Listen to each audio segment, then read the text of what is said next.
hurts his teammates because having stopped the Argos, now they gave him a fresh set of downs. 15 yards on the penalty. You're right, Chris. That would have been third down had there not been an infraction against Calgary. Bishop back to pass. Another flag dropped in the play. He drops it across the middle. It's intercepted. Brian Clark has it for Calgary across the 25. And he's pulled down by the Argo quarterback with a flag on the play at midfield.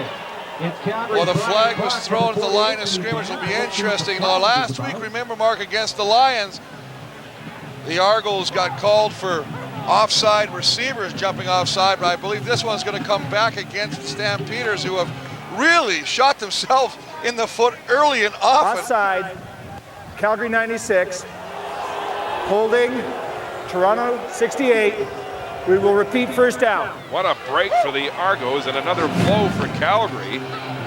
Already 4 penalties for 44 yards. Well, and I mean, we've talked about the fact that they've taken a penalty that kept the drive alive for the Argos. Now they jump offside, and, you know, Brian Clark reads the attempted pass by Bishop, picks it off and takes it all the way inside the 15-yard line of the Argos, all for naught, as the play will be played over. Garrett Smith, the Stampeder, getting that call. And a break for Michael Bishop, looking more like the Bishop we saw 7 weeks ago. In his first 4 games this year, he completed only 3 of 18 passes, 4 interceptions. But let's give credit to the Stampeders. They got a very active linebacking crew. Bishop handing off to Avery, and once again, Avery nowhere to go as he's hit behind the line of scrimmage. Demetrius Maxey again. Well, Max with 2 hits behind the line of scrimmage. He's all over the field early. The pass to Antoine Young back in the lineup. He'll alternate with Garrett Smith. At that line position, Coe's taking a couple penalties already. Grace Clark, who had that interception nullified. George White, don't forget about him on the outside. And a good group of defensive backs. Moore back in, and Joey Bozé, who they say really is the heart of this defense. 2nd and 16. Bishop steps up, now throws. He's intercepted and dropped. John Grace had the ball momentarily and couldn't hold on. And once again, Michael Bishop throwing the ball to the wrong team. Well, when Wes Lysek was traded, John Grace became the new interception leader of the football club. He has 2 touchdowns off those 3. This would have been number 4. He gets a good drop in zone coverage, and he can't believe it. He's going to punch the ground because this is right there. He goes up, he's got it. He just has to bring it in, and then he can take off and pick up some additional yardage. But, I mean, it's a good play, but they sure make themselves work for it. And there's a guy down on the field right now, and it may be John Grace down. Grace winced as he came down, dropping that football. I noticed a couple plays earlier, Mark, that John Grace was actually beat up a little bit. He's a guy that has suffered over his career, had an outstanding year this year, but he has suffered injuries. And, you know, he's tough. He's going to try and play through them, but it'll be interesting to see. We can only hope that this is nothing serious. 2-time Defensive Player of the Month. Been a real leader on this Calgary defense. Almost looks like he grabs his right hip. After he goes down, the right arm goes down, goes back, and just kind of grabs the hip there, and you wonder if that's not what the injury is. The 5th-year man, the former Renegade, who has played hurt off and on this season as well on this Calgary defense, which has been the strong suit for the Stampeders. And John Grace is still needing attention on the field. We'll check his condition when we come back to McMahon.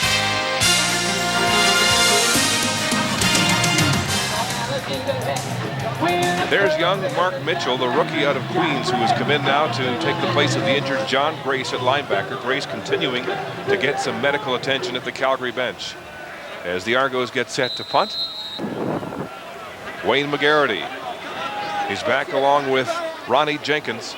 Jenkins, 3 years ago, was Special Teams Player of the Year for the NFL San Diego Chargers. One of the reasons Matt Dunnigan has acquired him as a free agent over the past 5 weeks. Prefontaine, the best punter, shanks this one low. It bounces at the 30 and goes out of bounds in front of Pascal Masson. As Kahari Jones gets set to go back at quarterback for his 2nd offensive series. A lot of questions about his shoulder and whether he's 100% coming into this football game. 36 yards.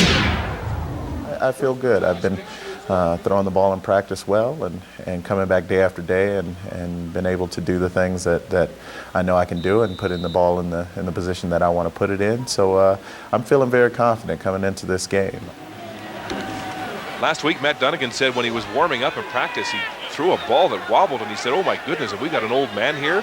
And then the first team offensive rep started, and he put some zoom on his passes, and that calmed down Dunnigan. Flags on the play. Looked like the Argo defense jumping the gun. Michael Fletcher trying to blitz off his linebacker position, and they blow that one down before it gets started. Well, this defense is predicated on speed, and the outside linebackers, whether it's Fletcher or Ivan, is going to come on the blitz. This time Fletcher just times it and jumps the gun a little overzealous, trying to get to the quarterback. Toronto number 2. Still first down. First and 5. You see how they're kind of running that stunt. They'll bring Fletcher in and then slide Michael O'Shea, the MAC linebacker, out to the flat to take over his coverage responsibilities. Overlapping defense. And that, of course, is that deadly zone blitz that makes a quarterback think there's an empty spot where that linebacker came. And there's John Grace being taken to the Calgary locker room. A bad break for the defense. On the ground, it's Reynolds trying to shift his way up through the middle of that defense. And look at that. He's got 5 yards and close to a first down. Well, they really want to establish Joffrey Reynolds because he is a guy they've been waiting a long time. They had Victor Ike. He was not the answer. Matt Dunnigan said we've got to get a guy that is both powerful but that can fight for extra yardage, and that's displayed right there. Reynolds, who had the big game last time against these Argos, rushing for 93 yards and 2 touchdowns, hoping to pick up where he left, because remember, this is the last team they played. They had to bye. First and 10 to Calgary 30. Yes, a 49-22 Argo romp at Skydome, and the Argos are called for offside. And so they will get a first down, Calgary, at their own 30-yard line. Harry Jones dropping straight back to pass. He's got time, pumps, throws across the middle, low, and complete. Felicio Sanford goes down for it, and the Stampeders have another first down. That's a nice job. And one of the things that Harry Jones is going to give you is going to give you the ability to sit in the pocket. A lot of quarterbacks will get rid of the football because they'll feel the heat. You know what? A good quarterback will sit back there. Now he knows the pressure's going to eventually get to him, but he's got to wait for the receiver to clear. Now he's got to get behind the linebacker. His 35 is Ivan. Well, the receiver, Sanford, has to get behind him, and then he can deliver the football. Jones taking a shot. He said yesterday he took a lot of hits in Winnipeg, and it was hard to complete passes from your back. Pitch out, Reynolds scampering. He breaks tackles, now breaks free down the sideline. Bonner tries to track him down, and he's got him at the 7. What a big run for Joffrey Reynolds. I liked what they did, Mark. The first play, they come up the middle. He picks up 5. This time they do it was nothing more than a glorified sweep. Get him to the outside. Let him pick where he wants to go. Now, see, it's designed to go outside, but that's a nice block by Pilon to block out. He breaks it back inside, then he breaks tackles, runs right through the would-be a tackle by Ivory, and then outruns Antonius Bonner down the sidelines. And it's Bonner who finally comes over and takes the wheels out of Reynolds, but not before a huge gain. 56 yards. Joffrey Reynolds and the Stampeders threatening now. First and goal from the 7. Jenkins this time hit by Eric England in the backfield. Little or no gain on the play.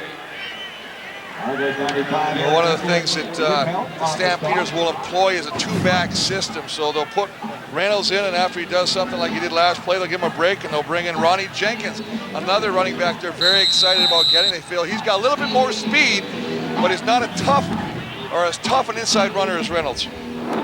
Gain of 1 by Jenkins. Second and goal from the 6.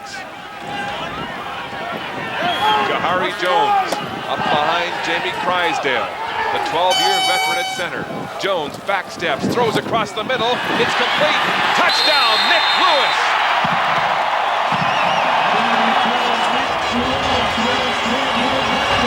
His 7th of the season. The rookie out of Southern Arkansas. Well, you want to question the strength or the accuracy of Kahari Jones' arms. Boy, I tell you what, this is going to put all those doubters and make them just keep quiet for a while, because Kahari Jones sits there and puts it right on the money, and Nicholas Lewis does the rest himself by breaking the tackle and turning it into a touchdown. That's exactly what Coach Dunnigan and the Stampeders were hoping that number 17 would give them. The point after by Greathouse is good. The Calgary Stampeders, led downfield by Kahari Jones, have an 8-0 lead. The Calgary rookie, Nick Lewis, still stoked up on a 6-yard touchdown catch from Kahari Jones. Well, Lewis, but here's the middle linebacker. That's Mike O'Shea, and this is where Lewis is going to come in the vacated area. Now, as we run the play, he's going to blitz. Lewis comes to the opening. The ball is thrown. Oh, look at that. Guys, back it up if you can just a second. Now, watch this throw right here, freeze it right there, between Fletcher and Wheaton. Now watch how he delivers this. You want to talk about accuracy? Right between the two cover men. That's on a dart to the right receiver. That's a nice throw by Kahari Jones, and an equally impressive catch and touchdown by Nicholas Lewis. Kahari Jones has excited this crowd, leading a touchdown drive on his second offensive series. Here's Arlen Bruce. He's got some room on the outside. He's so dangerous when you give him open field, and he's pushed out of bounds at the 43-yard line. Good field position for the Argos as we take you back to show you the anatomy of the Calgary scoring drive. First across the middle, Sanford goes down low, makes a big catch. Then Reynolds, 56 yards, breaking tackles in a foot race with Bonner to the 7-yard line. And then this 6-yard strike up the middle to Nicholas Lewis, and the rookie gets his 7th touchdown. An injured Stampeder on the play right now. Mark Mitchell, who came in for the injured John Grace, is now being helped off the field to the Calgary bench. Joe Bonaventure now coming into the lineup on defense as the Stampeders scramble for linebackers. Twin tight formation. Toronto, Avery gets a seam, then gets caught from behind. Garrett Smith makes the tackle for Calgary as we go to the sidelines, and here's Scott. All right, Mark, John Grace was in a lot of pain as he came to the sidelines. He was barely able to move on his own, kept pointing to his right side, and I'm told now he's got a severe hip pointer, and he's being attended to in the Calgary room and will not be back today. Wow, those hip pointers are like getting a dagger in your side. Very painful and a real tough break for John Grace. Second down, 6, Toronto. Bishop, play action, back in the pocket, wide side, it's dropped and low, intended for Robert Baker. And so the Argos will have to punt again. And it's a scenario right now as we see Michael Bishop, who really has played well the last 3 weeks, struggling early on against this tough 3-4 defense of the Stampeders, which begs the question. Now, we talked about this. When will we see Damon Allen? Now, they want to get him some reps because that's one of the things you want to do. He is the guy that's going to take this team in the playoffs, so you want to get him some playing time. With the start that Bishop's had, do you put Damon Allen in now? Interesting that Bishop has attempted all 3 passes to Robert Baker as Prefontaine gets set to punt into the wind. Wayne McGarity, the lone man back for Calgary. Prefontaine with a 46-yard average hammers this one into the wind, held up at the 30. McGarity tries to get some blocks outside. Jeff Johnson runs him out of touch along with Crum. Little or no return on a 33-yard punt. Good job.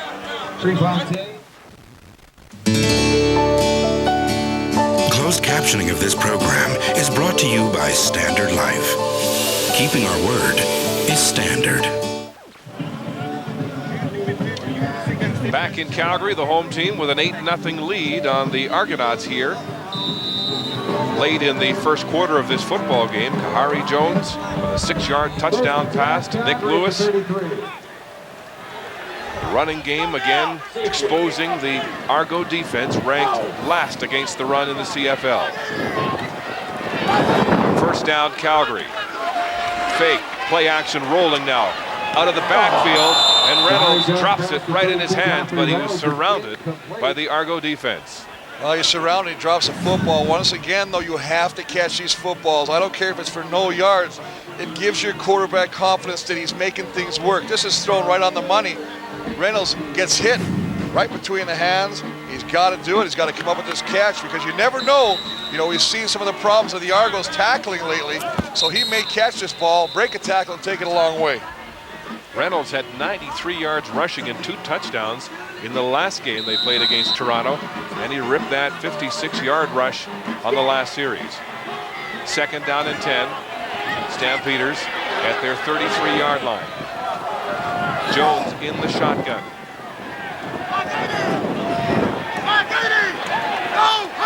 Here comes the Argo blitz.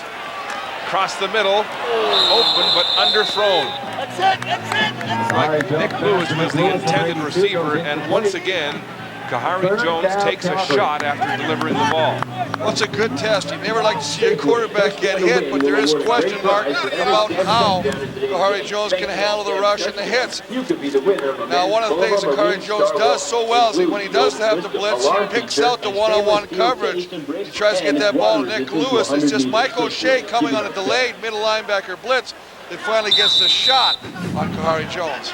I asked Jones yesterday about contact, and he said, I hope not to get hit too much today. I can take it, but hopefully I don't have to take it. And already the Argos are putting some licks on him. Well, no quarterback wants to get hit. I'd be surprised to hear one quarterback say, yeah, I hope I get hit 30 times tomorrow. Livingston breaks the first tackle, and he's chipped at the 50. Bashir Livingston at the 23. Another flag on the play. Livingston back after missing last week's game with a hamstring injury. And he thought he had a good one there in the making. They sure do have some weapons, Mark. When you think Arlen Bruce III, and then the fact is Bashar Livingston can come in here, and he wanted to play. He tried to petition Coach Clemens Toronto to play 38. last week, but they said, you know, we still got some scar tissue from that hamstring injury. We're just going to basically sit you a week. He didn't like that, but take a look at these two guys. I mean, 5 combined touchdowns.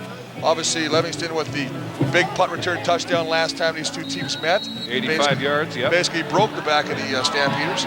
Arlen Bruce, 3 touchdowns in his first 4 games, 2 on special teams. Here's the pitch out now. Avery slips and he's swallowed up in the backfield. George White makes the tackle, the number 2 tackler on this Calgary defense. Well, George White is a stud at linebacker, outside linebacker, because he gets what I call a pin block. The receiver's going to come down and he's going to try and pin George White to the inside. He can't get that block, and that does not allow Avery to get to the outside. If he gets the block, Avery's off and running. Doesn't get the block, it's for a loss. Veteran out of Boston College with a big tackle there for a loss of 5 on the play. Tough field position for Toronto now at their 20. 2nd and 15. Flags fly. And a flag on the play. And the play is whistled down before it gets underway. You know, and one of the things we haven't really addressed yet this afternoon, Count violation. as we see the Argonauts taking a time count, is the overconfidence factor. They played a really good game against the BC Lions, the #1 team in the West last week. And they come in here knowing they've really had a good season against Western opponents. And they look sloppy so far early this afternoon. They're moving backwards instead of forwards. 2nd and 20 now at their own 15. 4-man rush. Bishop throwing hard, in traffic, incomplete. Intended for Arlen Bruce, too high. And once again, the Argos punt. That's a scenario of trying to get Arlen Bruce into the open spot. Coe's going to sit back there and then make him go around. Now Bose's got to pick him up. The ball is where it should be, is in the direction anyway of the intended receiver. Michael Bishop just gets much too much power on that throw and overthrows him by a good 2 feet. Prefontaine at his goal line now with 3:03 to go here in the first quarter. Do you give up a safety or do you punt into the wind? Well, that's a strong wind. It's picking up here too, and that's a good question, Mark. And I would be very surprised they punted, especially when you got a guy like McGarity who can return this all the way. They will punt from the 5. A line drive. Look at the wind hold that up. McGarity lets it bounce at the 46. Jumps on it, and this will be no yards against the Argos. And so Calgary will have tremendous field position when we come back to McMahon Stadium. They're brought to you by Alpine Hot Tubs Billiards.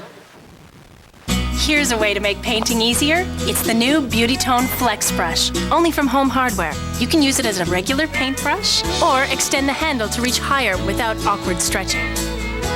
Twist the flexible neck and you can paint corners and edges more easily. And the easy-to-clean heads are interchangeable and suitable for all types of paint.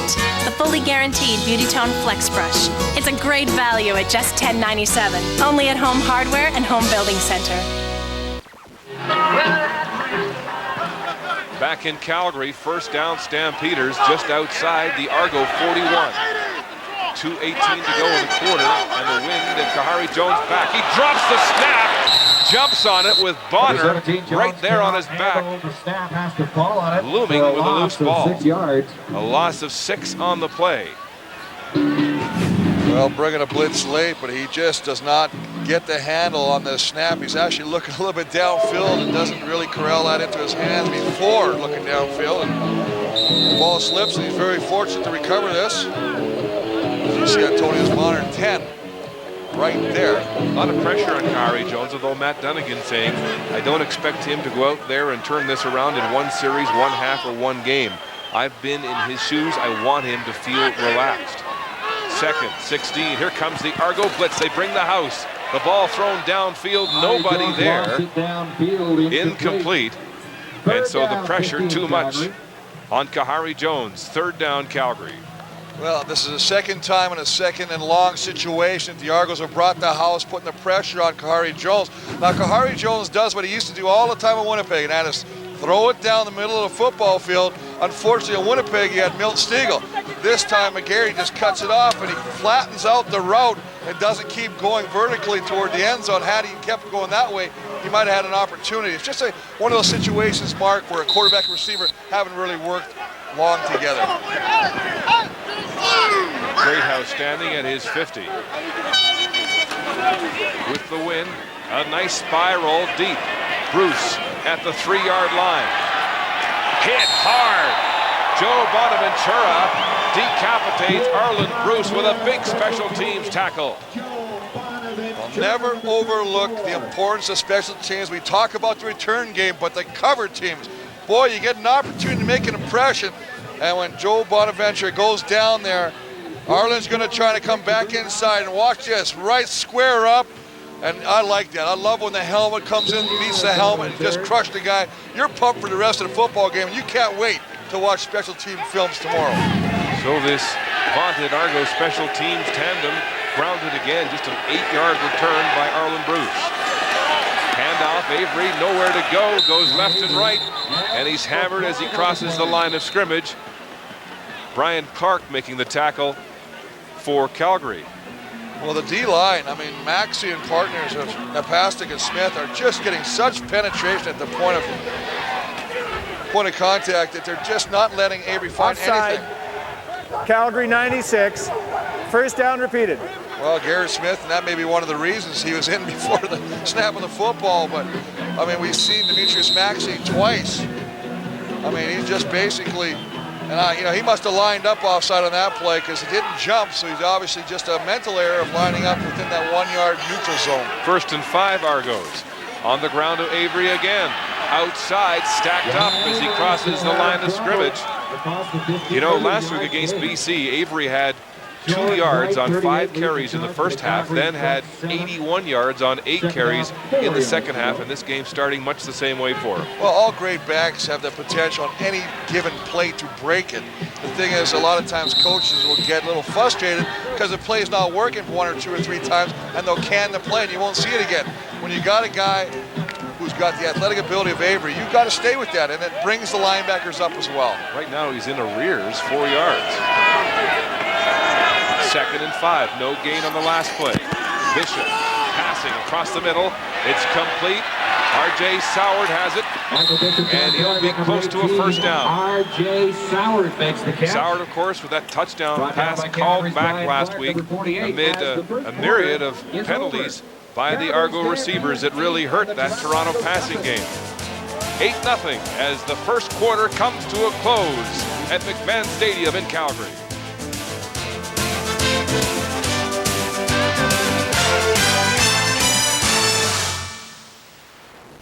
near the Argo bench. He was injured on that last catch, and it looks like his right shoulder.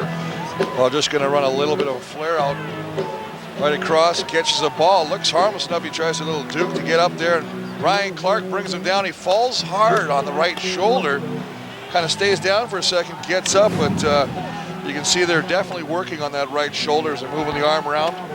Take a look at the first quarter stats, and basically you took it to net yards. I mean, that's the story right here. Right now, 90-9 in favor of the Stampeders, and that's basically reflective of the score, 8-0. Argos now with the win. Bishop complete to Bruce across the middle, and a Toronto first down. Well, with the win, he just guns his football to Arlen Bruce, and that's the third receiver of this Argonaut team to catch a ball. It seemed early on, Mark, and you mentioned it, that he was really focusing on double eight Baker, and then he started to throw a ball, and he completed one just at the end of the first quarter to Sauer. Now he's come back and found Arlen Bruce. I think that's what he has to do to be successful. He can't sit back there and look at one receiver. He's got to mix it up and spread the football around. Remember, he also got Tony Miles back in the lineup today. Bruce back in the CFL after a stint with the NFL San Francisco 49ers. Bishop across the middle. Robert Baker breaks the tackle, then is caught from behind. George White takes him down. And they may have suffered another loss on the play. Well, George White, but Milo Lewis plays this very smart. He lets Baker come across the middle. He lets him get there, but he keeps him in front of him. He's sitting right in front, so when he gets the catch, I mean, it's basically at the line of scrimmage. He brings him down, hits him, knocks him back, and then teammate George White brings him down. Tony Miles back after missing 5 games with an ankle injury. The Argo leading receiver 1 year ago. In the shotgun, Bishop steps up, pumps, can't see anybody. Now he bails, gets some blocks, breaks a tackle. He can run across midfield for a big first down. Michael Bishop couldn't find a receiver, and that's what really frightens defenses when he gets into the open field. Well, he can really do it. We also know another guy is hurt, and it looks like Demetrius Maxey, number 91, the stud defensive tackle for the Stampeders, but he just uses that athletic ability to get around and gets to the outside, and we all know what he can do when he gets in the open field. He's a big man. He's very hard to bring down. See the rush? Cole coming in there, being blocked. Garrett Smith trying to grab the ankles. Really can't get him. When he's a big target, he gets down and picks up a needed first down for this Argo offense, putting the ball on the Calgary side of the football field. Michael Bishop, the leading rusher among CFL quarterbacks, coming into this game.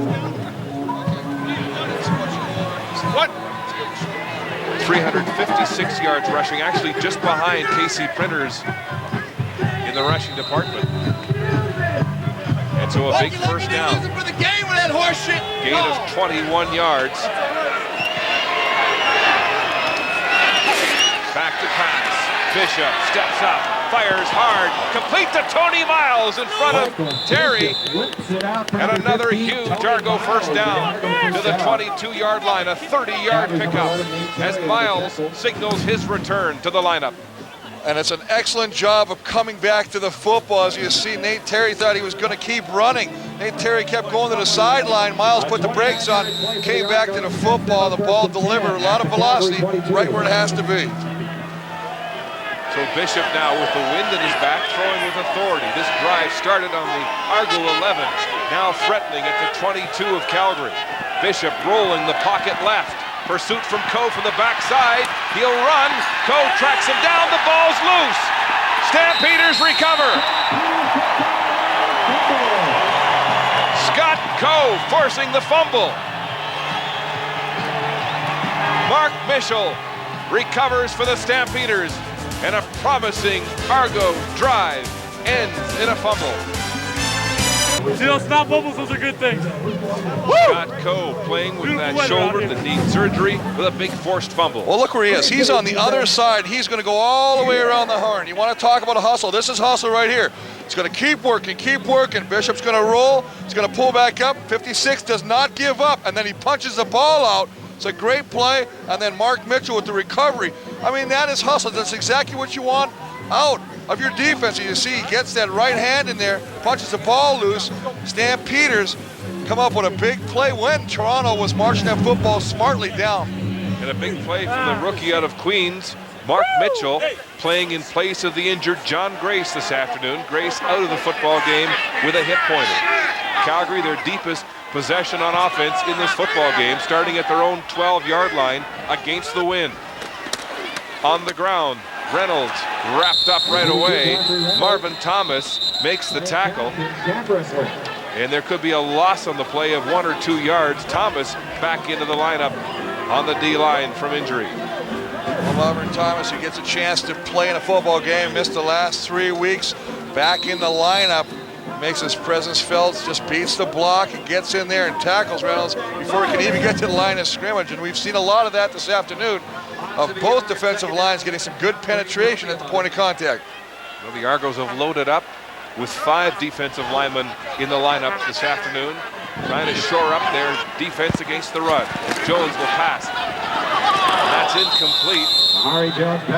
Intended for Wayne McGarity, but at least 3 yards behind him. And so Clinton Greathouse will have to punt from his end zone. Well, 3 yards behind him, and he's lucky that ball lost velocity and sank almost like a sinker in baseball in the wind, because Kevin Ivan, number 35, had an opportunity, if that ball stayed up, to pick that off for an interception. And had he caught that football, Mark, I dare say, nobody would have stopped him from going into the end zone. Clinton Greathouse, he was Matt Dunnigan's choice as kicker. They wanted him to start the year, but he went to Baltimore in the NFL, and they had to wait to get him after he was released. And he takes Charlie Hebert's job here with 3 games to go in the regular season. 5 yards deep.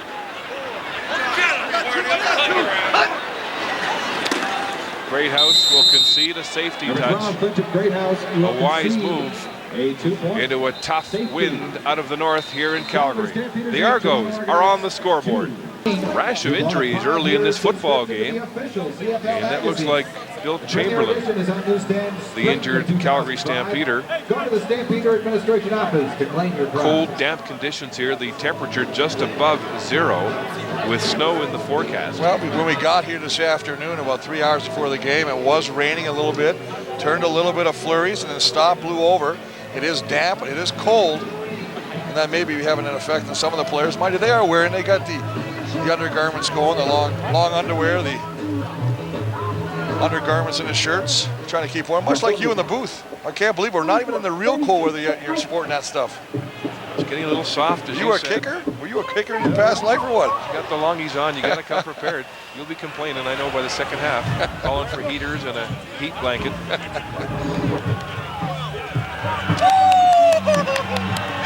Well, the Argo offense, after a promising drive, ended in a fumble. We'll go back on offense momentarily as Greathouse will kick off from his 35 after conceding a safety.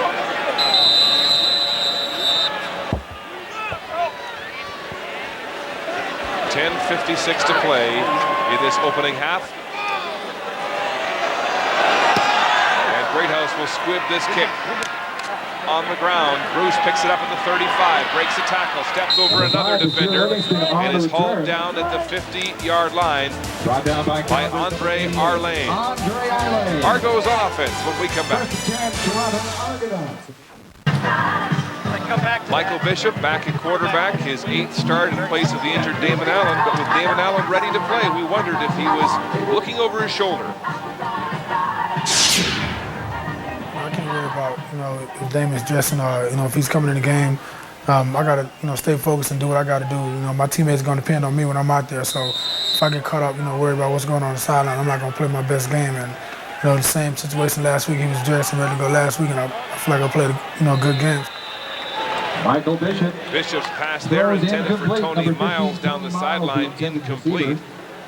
Bishop, though, has done well, improving with his poise as Damon Allen warms up. During the commercial break, we saw offensive coordinator Ken Austin go over and talk with head coach Pinball Clemens, and you have to wonder if he was saying, when are we going to put Damon Allen in? Well, that's exactly what you're very astute on that. He was going over to check with the head coach, Coach Clemens, to find out when, or if you want to do it this quarter, do you want to start in the second half? When do you put number 9 back in the ballgame? 2nd and 10. Rolling right, Bishop steps up. Now he'll run again. Smith tries to track him down, gets a block from Bruce, puts his head down. And a 15-yard gain and a first down for Michael Bishop. Well, Michael Bishop, who has taken off with the ball a number of times this afternoon to the last drive for 25 yards, this time for 15 more. Good pressure. George White comes on the blitz, gets a hand around the waist, but the strength of Bishop shrugs him off, and he just basically takes additional yardage down the field line. Big pressure coming. You see George White looping stunt. Gets to him, just can't bring him down. First down at the Calgary 45. Bishop back in the pocket. Pressure again. Trips on his own man. Chad Folk, the center. Looked like they got their cleats tangled. And so there'll be a loss of about 4 on the play. Well, you see Michael Bishop is saying that he was tripped by the Stampeders. George White was right there. Let's have a look at it. Did he trip him? I think that the leg stuck out as he went by. It's one of those scenarios. He saw the leg, and it was George White who basically tripped him on the play. And Michael Bishop definitely had a call to complain to the official there. That's a penalty. Went unnoticed. Loss of 5. 2nd and 15. Bishop straight back. Time throwing deep for Tony Miles. Intercepted. Joey Bose has the ball for Calgary. And another Argo drive ends in a turnover. Bose with his 3rd interception of the year. And a man Matt Dunnigan says is the heart and soul of his defense. Boy, he really likes Bose. He just does a nice job of getting depth. He's a halfback. Again, they're going to rush one, bring Cole from the outside. It's picked up. He's got good protection. Just tries to thread the needle, and he overthrows Tony Miles. I mean, there's 3 guys, 3 defenders of the Stampeders all around there, and Bose kind of kicks his foot loose. I think that when he goes back to the sideline, his teammates are going to say, hey, pitch the ball, because they're all yelling around him. Give me an opportunity to carry the football. We know you got the interception, but maybe we can turn this into something positive as well. Bose, a 2-time Rose Bowl champion with Wisconsin, in a big interception. First down, Calgary at their own 17. Pitch out. Reynolds has it, turns upfield, and he'll be brought down at the 20 for a gain of about 3 on the play. Joey Bose, the 2nd-year man, leading Calgary in tackles and a huge turnover. Well, that's a good scenario. And here they are on offense, just basically doing another pitch. And we saw Reynolds bust one in the first quarter, takes it outside, breaks it back in, picks up 3 to 4 yards. Good first down production there. 2nd and 7. Stampeders. Jones, maximum protection.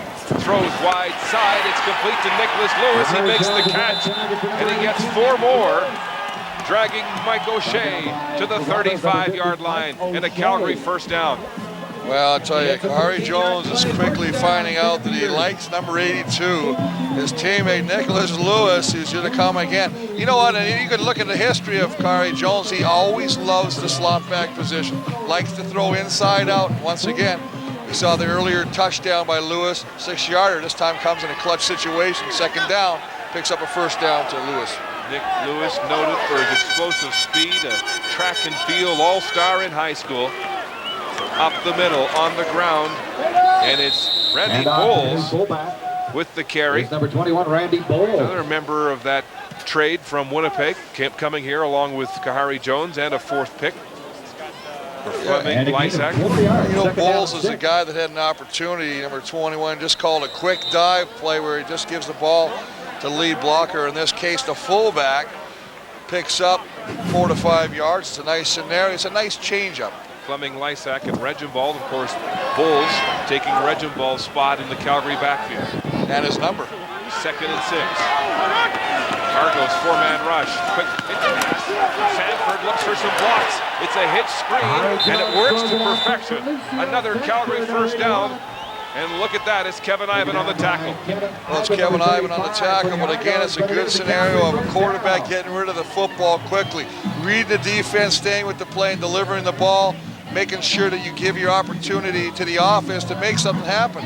He just throws it on a hitch pass, and Sanford picks it up, gets some good block, and picks up a first down. And see how patient Sanford was to let the blocks established before he moved upfield. Exactly. First down, Calgary moving the ball now to the 47-yard line. Into the wind. Jones, play action. He'll throw, incomplete, intended for Lewis, and an awkward throw there from Kahari Jones. Kenny Wheaton in on the play. Well, an awkward throw because Michael Fletcher was in his face. I mean, they tried to run a little bootleg play to fake him and hopefully pull Fletcher inside. Fletcher stayed exactly where he has to, and that is toward the quarterback. As a result, Jones has to pull up, throw awkwardly, and the ball falls incomplete. It's a nice job of Michael Fletcher. 5 sacks, 6 tackles for losses. Big game last week with 2 sacks against BC. An aggressive linebacker, loves to come off the edge. 2nd and 10, Jones, lots of time, throws deep downfield, open, Nick Lewis, he's got it! Nicholas Lewis in front of Kenny Wheaton, and a huge first down, and a big pass, a big test for the throwing arm of Kahari Jones. And remember this, Mark, he's throwing it to a very stiff wind, and this ball flutters, it gets caught up there, but Nick Lewis finds the football. Steinhauer does not see the football. Kenny Wheaton gets fooled by the speed of the intended receiver, and the only one who actually locates the football, comes up with the catch, is the receiver himself, Nicholas Lewis. But again, a good throw by Kahari Jones against a stiff wind. 41 yards the gain by Nicholas Lewis on the receiving end of that pass. Up the middle, Reynolds cuts against the grain, and he's hog-tied for a gain of about 4. Well, brought down by Jonathan Brown as he tried to spin out of the tackle. And I tell you what, had he broke number 97's of the Argos tackle, he would have took it a long ways. You take a look at the new stats, the new players, new Stampeders. Since the end of August, Mark, they've made a lot of changes, some big changes right there in key positions. Matt Dunnigan saying a third of their players on the negotiation list were running backs as they sought to replace Victor Ike, who started the season. In the shotgun, Jones, look at the time, throwing deep end zone, Sanford knocked down. Jordan Younger knocking it down, the rookie corner. Well, there's going to be a rough in the passer. I believe Eric England is going to get tagged with the infraction on a late hit on Kahari Jones. Roughing the passer, Toronto 95, first down. Well, after an outstanding defensive play by Jordan Younger in the end zone, you see Kahari sit back there. Now that ball's gone. That is just a silly penalty. I mean, that hurts your team. You need a nice play defensively. You got to pull up. So it's half the distance to the goal line. First down, goal to go at the Argo 9. This drive starting way back at the Calgary 17 into the wind. And for the second time, the Calgary offense is in the Argo score zone. Kahari Jones, pitch out, drop the ball, Reynolds looking for it, finally falls on it for a loss on the play of 2 yards. To wonder if the cold conditions, the frozen ball is a factor. We've seen numerous bobbled footballs in the first half. Well, I don't believe it's a frozen football scenario here. I think it's just a fact that he doesn't get the handle on this toss. He loses it, and I think it's again a scenario where the back is looking where he wants to go before he secures the football. I mean, this is another play. You got to take advantage of these scenarios. You get a fresh set of downs because of a mistake of the Argonauts, and then you commit a mistake yourself. You got to eliminate these mistakes to really grow as an offense. Second and goal from the 11. Jones throwing, pitch screen, Sanford gets some blocks. And he's wrestled down shy of the goal line at about the 2 or 3 yard line. Kevin Ivan again making the tackle. Fans are saying go for it. What will the Stampeders do on third down? End goal from the 2. Well, that's a good scenario. Maybe they want to talk about it. This scenario with 3. We got the 3-minute warning, so this might work to their benefit. So Matt Dunnigan will get time to think it over at the 3-minute. This was the scene just moments ago. A heated discussion between Kahari Jones and Matt Dunnigan. Well, that's a scenario basically that Dunnigan's just talking about him and he's talking about the play previous, I believe. Because they are going to attempt a field goal, and I think this is a smart move. Chris, I think they were deciding what to do here with Clinton Greathouse in behind. They decided to play it safe and go for the field goal from the 11. And Greathouse is good. So the Stampeders open an 11-2 lead with 2:52 to the half. Minutes to go in the first half in Calgary. On the Argo sidelines, R.J. Soward's taken off his shoulder pads. He's in a lot of discomfort. The problem is with his right shoulder. The Argo medical staff says he'll be reassessed at halftime, but it's a good guess that he will not be able to go again today. A tough loss, Scott, for the Argo receiver, who was a receiving legend at USC when he averaged a touchdown on every 7 catches. And a big weapon in this Argo offense. Clinton Greathouse will squib it again on the ground. And Arlen Bruce picks it up at the 35. Bruce hauled down from behind. Benaventura again. And a big special teams tackle and a return of just 8 yards by Arlen Bruce, the third. So the Argos offense has been inept. And now Damon Allen has taken the warm-off jersey off.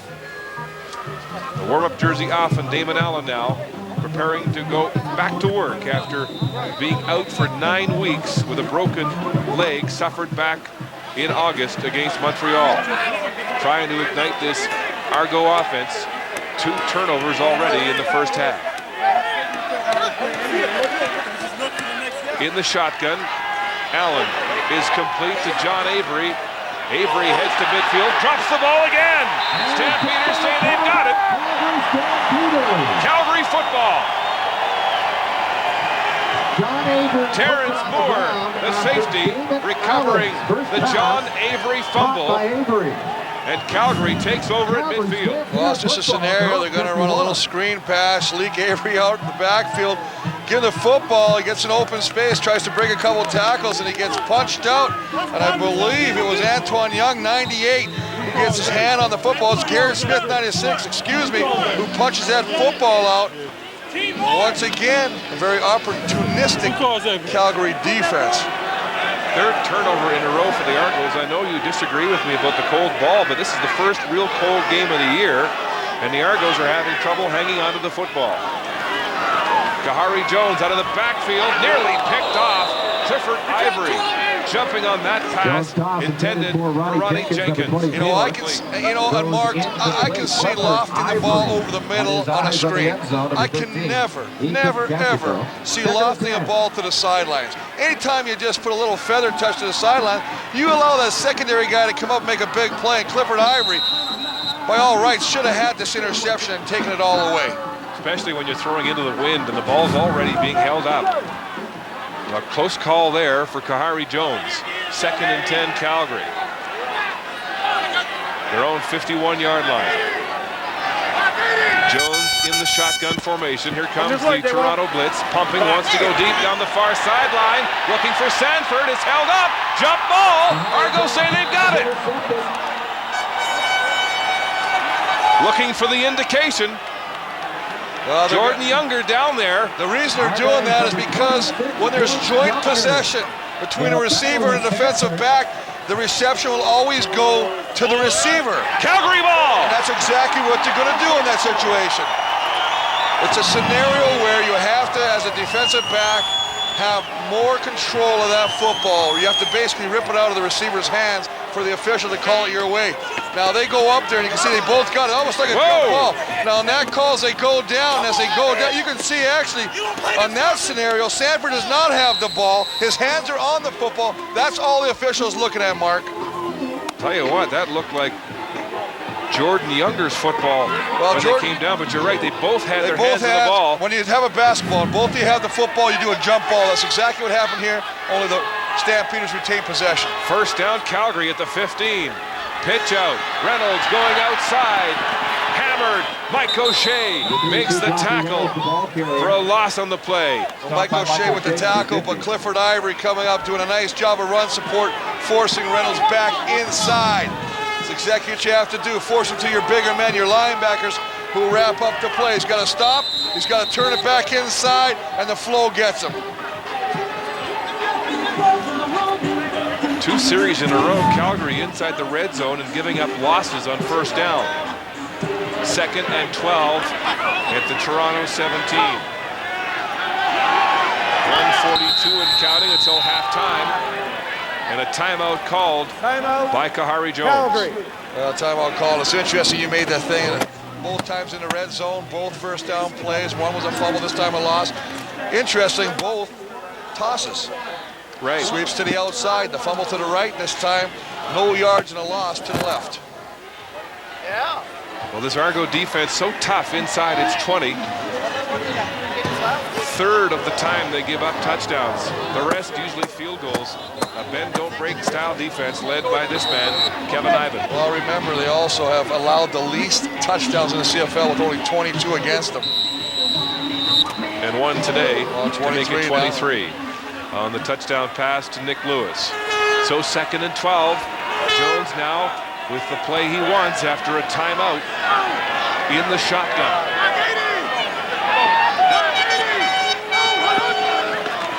Play action, hitch pass, Wayne McGarity breaks a tackle, head down, but he'll be nowhere near a first down. Number 86, Wayne McGarity. Well, again, a scenario, Mark, where they run around a hitch pattern, get the speed of McGarity to the football, and then hopefully with him in the open field, remember he is a punt returner, get him out there to break a tackle, hopefully take it all the way, or at least pick up a first down. But the Argo defense rises to the occasion, comes over, Ivory with his hands over, and Michael Fletcher, who finishes him off and brings him up short once again. The kicker, Clinton Greathouse, enters the field to attempt a field goal. Greathouse already has one as the Argo defense again forces Calgary to attempt a field goal. This one will be spotted just inside the 20-yard line.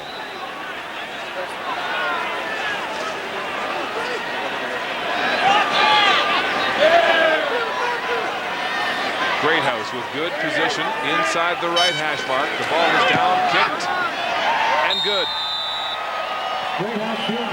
And so the Calgary Stampeders have a 12-point lead with 1:32 to go until halftime. And Michael Clements changing his quarterbacks here late in the first half, bringing in Damon Allen in place of Michael Bishop. Coming up at halftime, a reminder to join Brian Williams and his panel, Greg Frères, Darren Flutie, and Sean Millington. And we'll also have our history of excellence. Tom Forzani, the great Stampeder receiver, will take a look back at his days here in red and white. It's nice to hear that the panel's here. When did they arrive? Mark, did you see him this morning? They must have huddled down in their tent, trying to stay warm. Did they come in on their private jet? Kahari Jones, how about his leadership in this first half, coming back after being inactive for 6 weeks. A touchdown pass already in this football game to Nick Lewis. And Matt Dunnigan said when he stepped on the football field, you could feel he raised the bar at quarterback. His experience, his poise, his leadership. And then how about this comment from Jamie Crysdale? He said, quote, first time Kahari walked into the huddle, everybody shut up instantly. He had everyone's undivided attention. That was a very good sign indeed. Greathouse hits this one in the air on the bounce. Bruce at the 32. Argo set up some blocks. Arlen Bruce goes wide across the 50, cuts to midfield, loses his footing, and is tackled at midfield by Terrence Moore. And let's just sample Kahari Jones' first half in red and white. Pass to Juhas, incomplete. Goes to a high percentage pass, dropped by Reynolds. And then threads the needle here, Chris Walby, with a 6-yard touchdown pass to Nicholas Lewis. He's gone deep into the wind, too. Nick Lewis and then Sanford on that jump ball. 2 great scoring chances, though, ending in field goals here in the second quarter. Damon Allen across the middle. It's complete to Arlen Bruce. He battles for 3 more yards. Arlen Bruce makes the catch. And then Mark Mitchell brings him down. Gain of 8 on the play. Damon Allen really loves playing in McMahon Stadium. He's had some great games over the years here. He's not really affected by the cold weather. We watched him in warm-ups. He's got his socks down around his ankles. Everybody else is walking around in jackets and huddled around heaters, and he's just out there throwing ball, having fun. Remember 93, the West Final, it was -30, and he beat Doug Flutie in the Stampeders and led his team to the Grey Cup 1 week later right here with Edmonton. Also won a cup in 2000 with BC on this field, so you're right, McMahon has been kind. So we were laughing about that, reading about the story about his first game ever in '85 with Jackie Parker at Edmonton, -35, and Jackie Parker says, "Hey, you want to go play? It's fourth quarter." And he goes, "It's too cold." And they finally told him, "Listen, if you're going to play up in the Canadian Football League, you better get used to the cold." Well, the California boy has become conditioned. Play action now. Damon Allen, lots of time. Across the middle, and it's complete to Andre Talbot coming back to the ball, but short of the first down. It's interesting to watch the dynamics of the Stampeder defense as Damon Allen now enters a football game and how they try to change and adjust. They don't bring as many blitzes against Damon Allen because he's too smart. He picks up the one-on-one coverages. So as a result, you better get pressure with your front four. They're not getting the pressure right now, and that's hurting them because Damon Allen is scrambling around a little bit and he's finding the open receiver. He was talking about Kent Austin this week, saying that of all the offensive coordinators he's worked for, Kent Austin has challenged him more than any other. And at 41, he says he's still learning. Well, the biggest thing also is coming back from the injury. He said, when you're away from the game, you don't feel like you're part of the team, even though they know who you are. He says he's been chomping at the bit to get back in the game.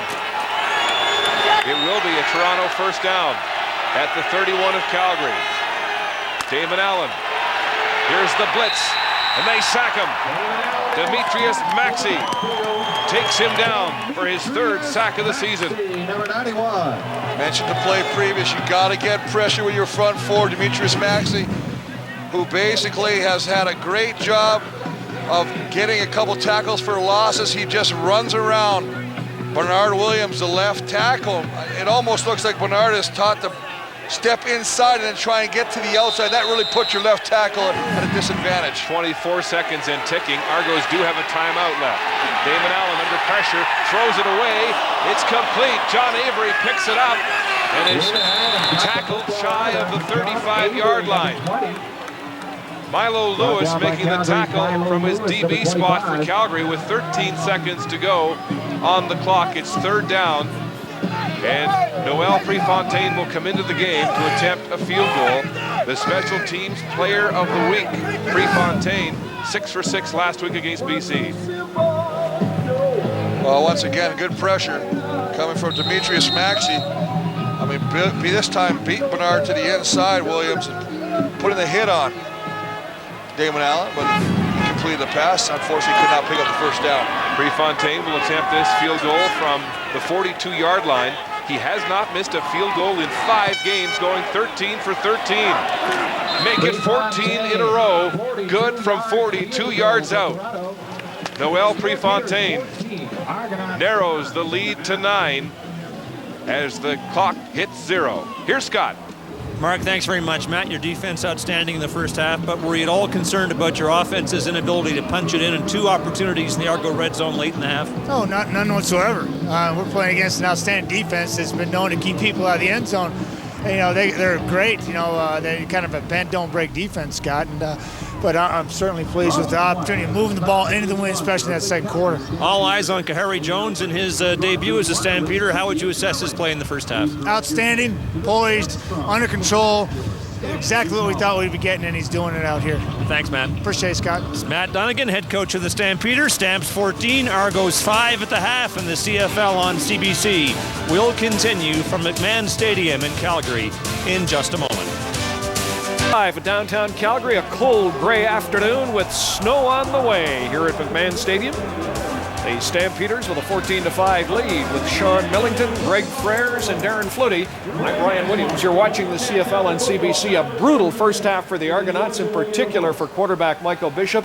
More on that in just a minute. Greg Frères, let's begin with a Calgary offense and a fine run by Joffrey Reynolds. Yeah, and Reynolds does a really nice job turning what should have been a 10-yard gain into about a 56-yard gain. In this cold weather, it is affecting the Toronto Argonauts. The only person that looks like they want to make a tackle out there is no Prefontaine, the kicker, and that is not a good thing. And what is a good thing, however, is we see the debut of Kahari Jones. And he has been doing a great job so far for these guys. Here you see him hook up with Nick Lewis for his first touchdown, and this is the sort of leadership that the Calgary Stampeders were looking for from Kahari when he came here. Now, the Calgary defense has been outstanding. A fellow you know well from Hamilton. What do you call him? The Codog. The Codog. All right. Balling out there. He is, all right. Scott Coe got a little feisty early in the game with Clifford Irie, an ex-teammate of him, but here Bishop makes a nice play, but Scott Coe stays after it. It doesn't just go after the tackle, he goes for the punch, create the turnover. 3 turnovers by the Argos in the first half, 2 on fumbles. I'll tell you, this Calgary team, it does not look like a football team that's out of the playoffs. They're playing hard. Greg, what about this Calgary defense? You played defense here for a lot of years. This is an outstanding effort here today. Yeah, doing a great job. We talked at the beginning of the show that turnovers is going to be key.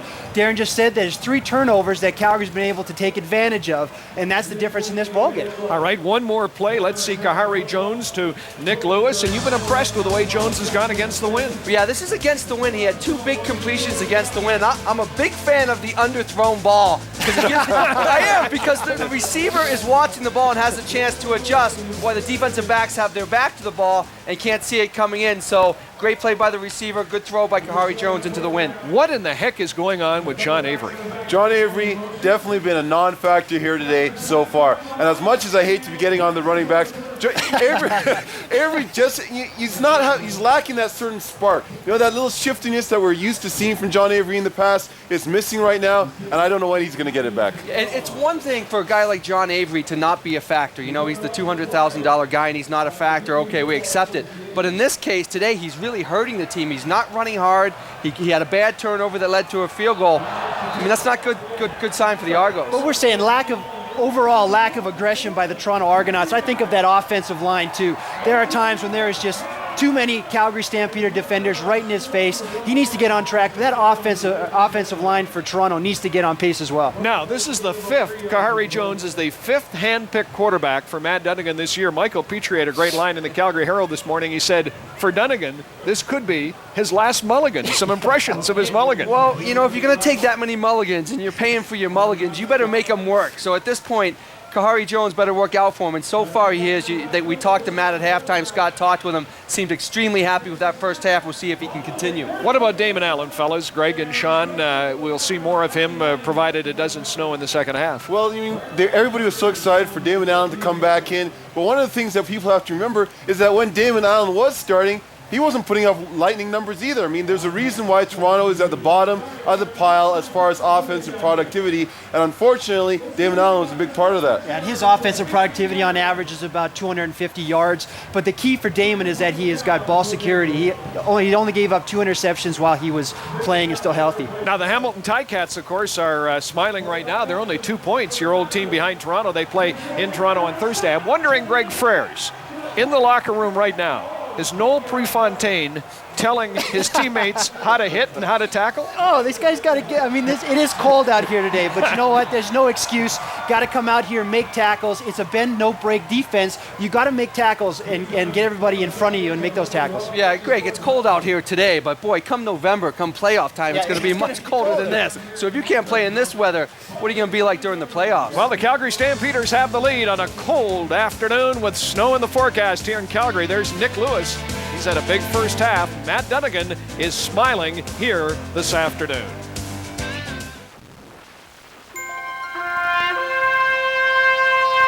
History of Excellence, brought to you by Nissan. Born and raised here in Calgary, Tom Forzani played his entire career as a Stampeder. All-Canadian in 1977, Forzani played in 180 games with the Stampeders and is second all-time in Stampeder history in receiving yardage and touchdowns. Now, Tom was actually the 3rd Forzani to don the Stampeder uniform, but the 11-year veteran was definitely the most recognized and had his jersey retired in 1984. As we're in Calgary on this Saturday afternoon, we salute one of the CFL greats, Stampeder Tom Forzani. And actually, at one time, the Forzani brothers were in line to purchase the Calgary Stampeders. The Stampeders at halftime lead the Toronto Argonauts by a score of 14-5. Mark Lee and Chris Walby with a play-by-play of the second half right after this.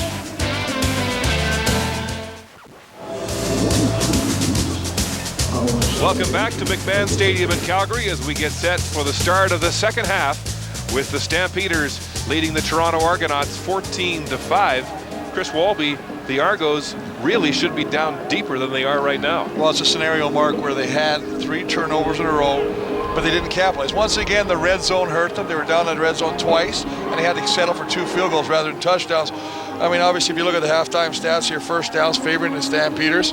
Obviously, this is the big factor. Anytime you got that many turnovers, you should be on the right side of the scoreboard. Possession of time, again, 17 minutes, 5 minutes almost more for the Stampeders, but they got to capitalize on that time. And since Damon Allen has entered the football game, he's been 4 for 4 throwing the football, making some good decisions, and it led them to the last second field goal to end the half. You mentioned being opportunists. The Stampeders twice inside the red zone and only coming away with field goals. Let's go to the Toronto sidelines now, and here's Scott Oak with Pinball Clemens. Mike, with 3 turnovers in the first half, I'm sure you'd agree that you're lucky to be trailing only by 9. What did you say to your team at halftime? Well, the big thing is we have to decide that we're going to win this football game. We came out, we had penalties, lack of discipline. We talked about playing with a greater discipline and a greater level of understanding this week. First half, we didn't get it done. You went to Damon Allen late in the first half. Is it your expectation he'll go the rest of the way? It is our expectation. That was the plan. We wanted Michael to get the start. We was hoping he got a little rhythm and a little points on the board first. So we tried to keep him in a couple of series longer just so he can get some rhythm in. Then we decided to go to Damon. Thanks, Mike. Thank you. And we're underway here in the third quarter. Chris Aiken takes the short kickoff for the Argos, and they'll have great field position with the wind. I got to tell you, I know you're kicking against the wind. I don't understand the little short squib kick. I mean, I always said pop it up. If the wind catches it, that allows your cover team to get down, have an opportunity to recover the ball. But this is just instant field position. This is not smart as far as I'm concerned. Stampeders will have the wind in the fourth quarter. And so the Argos need to make good with the wind at their backs here in the third. First down at their own 53-yard line. Damon Allen coming off the bench to replace Michael Bishop. Allen, lots of time, looks backside. Now he'll run and wisely slide, protecting that left leg that was broken 2 months ago. Yeah, he looked pretty quick scampering. I mean, he only picked up a few yards, but a wise decision to go down. Good initial pressure. He just steps up in the pocket, does not force a situation. Illegal contact on the receiver, Calgary, 23, first down. But Bose is going to get a penalty charge to him as down the field working against Tony Miles. Just a little illegal contact as Miles tried to swim to the inside, and that's a good penalty if there's such a thing, because had Damon saw him and Bose not grabbed him, he would have been wide open. I think Damon had to come off that play, and that's when he came to the wide side, and that play was stopped. First and 10 now. In Calgary territory, John Avery again. It's tough going as Garrett Smith comes in from behind to drop him. Well, Garrett Smith and Scott Cole, once again, we've called his number and name a number of times today. It's been tough running. John Avery with his 7th carry, only 1 yard. Take a look at the 3-man rush, the 4 linebackers that are very active. 56, Scott Cole coming around. Brian Clark, good contact, a lot of good hitting in that pit. Gain of 3 for Avery. 2nd and 7. The Argos have had great field position the last 4 times, no deeper than their own 44-yard line. Whistles and flags on the play before it gets underway. Timeout, Toronto. The Argos have called a timeout as Kent Austin signals the play in from the sidelines. They say that Austin has had the perfect mix this year of being a taskmaster and at the same time a player's coach. He really does not suffer fools gladly. He has high expectations of his quarterbacks. No, but you know he's probably one of the happiest guys here. There's 2 happy guys on both sidelines. One is Dunnigan having a guy like Kahari. The other, Austin, having his man, Damon Allen, back. 2nd and 7.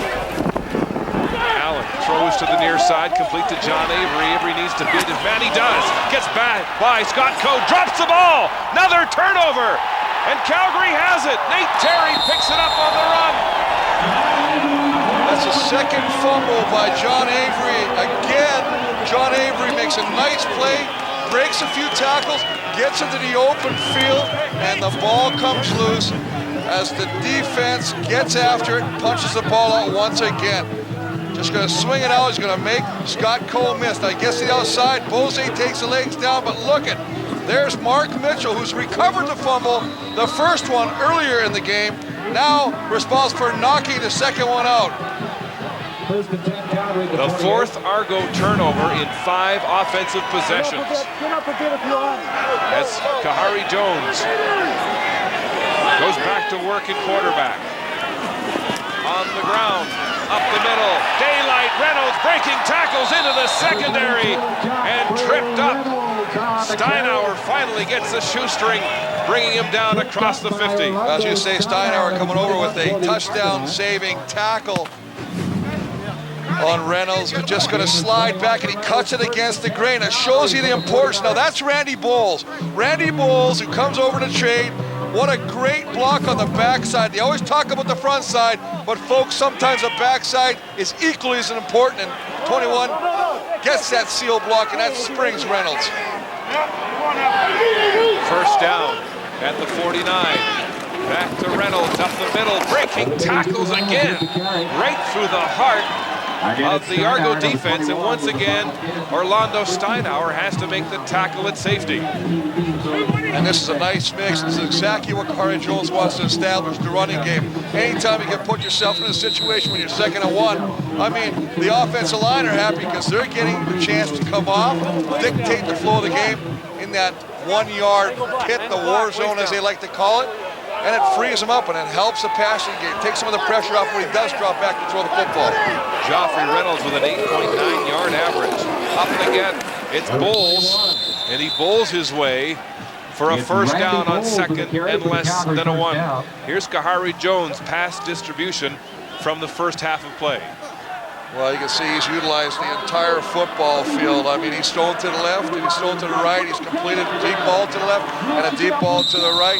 Obviously, with the touchdown pass, a 6-yarder to Nicholas Lewis, but he also completed one to Nick Lewis downfield on one of the deeper throws of the first half against the wind. So the Stampeders moving the yardsticks in Argo territory now at the Toronto 48. On the ground again, look at Reynolds, he gets a big hole, twisting and turning, and gang tackled by the Argo defense, but very close to another first down. Last time these teams met, 155 yards rushing. That's what the Stampeders posted. But I'll tell you what, it's just a slide block. Everybody's going to slide this way, the back cuts back. And once again, there is Randy Bowles with the backside block on Jonathan Brown that creates the seam. That is a nice job. He can take him down and force the back one hole wider, but the fact that he seals him to the outside, that springs Reynolds. That's 2 times in a row Bowles had a key block. Look at his numbers, 99 today on 11 carries. The kid from the University of Houston who once carried for 300 yards in one game. The throwback, Kahari Jones pumps, he's sacked, but a flag on the play. Mike O'Shea finishes that passing attempt with a big quarterback sack. Well, quarterback sack, but I think they would have got called for holding anyways. The flag was thrown behind the line of scrimmage, behind Kahari Jones, actually. And holding. Calgary number 21. Penalty is declined. 2nd down. Well, we talked about Randy Bowles on the running play, doing a nice job of this time. He's just right there, just blocking right there, and he's working. You can see him grab Michael Fletcher as Fletcher tries to spin away from the block. And official right there, the line judge throws a flag. That's a good call. First sack of the game for the Toronto defense. 2nd and 17, Calgary. Here comes the blitz again. Jones wants to go deep. Wayne McGarity wide open at the 10. Touchdown, Calgary.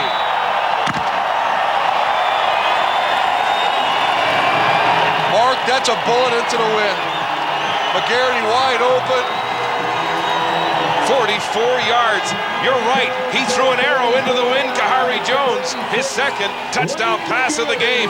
Boy, I tell you what, there's 2 things that are really important right here. One, I mean, Matt Dunnigan wanted to start Kahari Jones because he wanted the fans to see what he invested so much of his future in.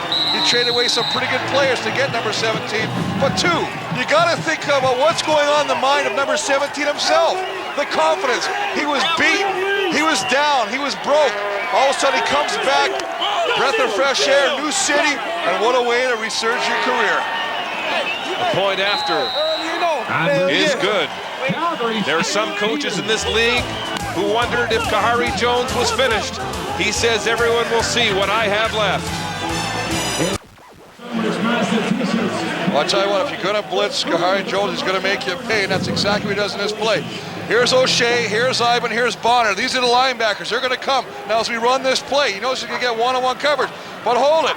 Freeze it right there. Take a look. Here's your safety in the middle of the field. Who's over here? There's McGarity wide open. As we roll this play down, there's obviously a breakdown between him and Clifford Ivory. McGarity wide open, and 44 yards later, an easy score for the Stampeders. They're sorting it out on the Argo bench. Kahari Jones just said minutes ago, I saw you so wide open, Wayne, I nearly hesitated. Here's Arlen Bruce. Cuts upfield. Look at this, now he breaks tackles. After he had nowhere to go. A 45-yard kickoff and a 22-yard return for Arlen Bruce as we look back at that drive. First it started on the 4th turnover, the 2nd fumble by the Argos today. Nate Terry picked it up. Then Joffrey Reynolds hammering the Argo defense on the ground. And then Wayne McGarity wide open, 44 yards for his 2nd touchdown receiving this season. 13 points off turnovers. Kahari Jones. Take a look at those numbers right there. Looking good. First down, Toronto with their 52. Quick look in, complete to Tony Miles. Joey Bose and Mark Mitchell making the tackle. And again, you got to look at the Argonauts and in Toronto's defense. I mean, the quarterbacks, whether it be Bishop or Allen, has delivered the football to the receivers, but 3 times they have fumbled the football. Now, that's the first time today that the Calgary offense has capitalized on a turnover with a touchdown. Right now, they got 13 points off the 4 turnovers. Right you are. Stampeders scoring on 3 consecutive drives. A 21-5 lead. Damon Allen to throw. Across the middle. Big catch stretching out. Michael Palmer losing his footing as he reached out. Palmer into the game, replacing R.J. Soward, who left with a shoulder injury in the first half. Well, again, Michael Palmer, I really like this kid. Not the tallest target, but I tell you, he makes up with effort and hard concentration. Holds on to that football, struggles to pick up the first down, but does just that. Crosses where he needs to go, keeps this drive alive. How about Damon Allen shedding the rust of 2 months of inactivity? He's 7 for 7 for 68 yards through the air, coming off the bench in relief of Michael Bishop. On the ground, Avery gets a hole, hits it hard, and then goes down hard. Garrett Smith in the pile. So is Scott Coe. He's been around the ball all afternoon. Well, you know, John Avery right now is a man of frustration. He's also a man of determination. As we watch the pit, and they're going to pull. There's Chad Folk. He comes around and kicks out the outside linebacker. But look at the swarming defense. The Stampeders are not to be denied, and they're making John Avery pay for every carry he's had this afternoon. 2nd and 6. Shotgun. Allen passing, wide open. Robert Baker. He's got a first down and more, stepping out of bounds at the 25-yard line. And you know, Mark, we talked a lot, and you talked about mechanics of a quarterback. 41 years old, Damon Allen, broken leg, people washed him out and said, this is done, he's over. Look at the throw. I mean, it's so effortless. It just flings it, and the ball goes on a rope to the receiver. It's quick, it's right where it has to be. He's 8 for 8. What more can he ask for your quarterback? He's doing everything he can. He needs the ball catchers to hold on to the football. Robert Baker with a 13-yard gain for a first down on that reception. Argos threatening now. Damon Allen wants to run, and he's chopped down, can't get anywhere. Demetrius Maxey celebrates his 2nd sack of the game. Well, Maxey has played a whale of a football game. The former All-Star who played with the Argonauts in years past, really making his presence felt just at the bottom. Watch him work. Little swat to the inside. He just pushes Dave Costa out of the way and takes the legs out from under Damon Allen. I mean, he has been all over the football field. 2 sacks. We know at least 2 tackles for losses on the running back. presence felt all afternoon. Indeed, Maxey winning 2 Grey Cups with the Argos in the 90s. Damon Allen, 2nd and 15. 4-man rush, lots of time, flares it out. Avery now with some speed, and he's wrestled down. Ryan Clark in on the tackle for Calgary, but they needed 15 yards, and they'll be well short of the first down, a field goal situation.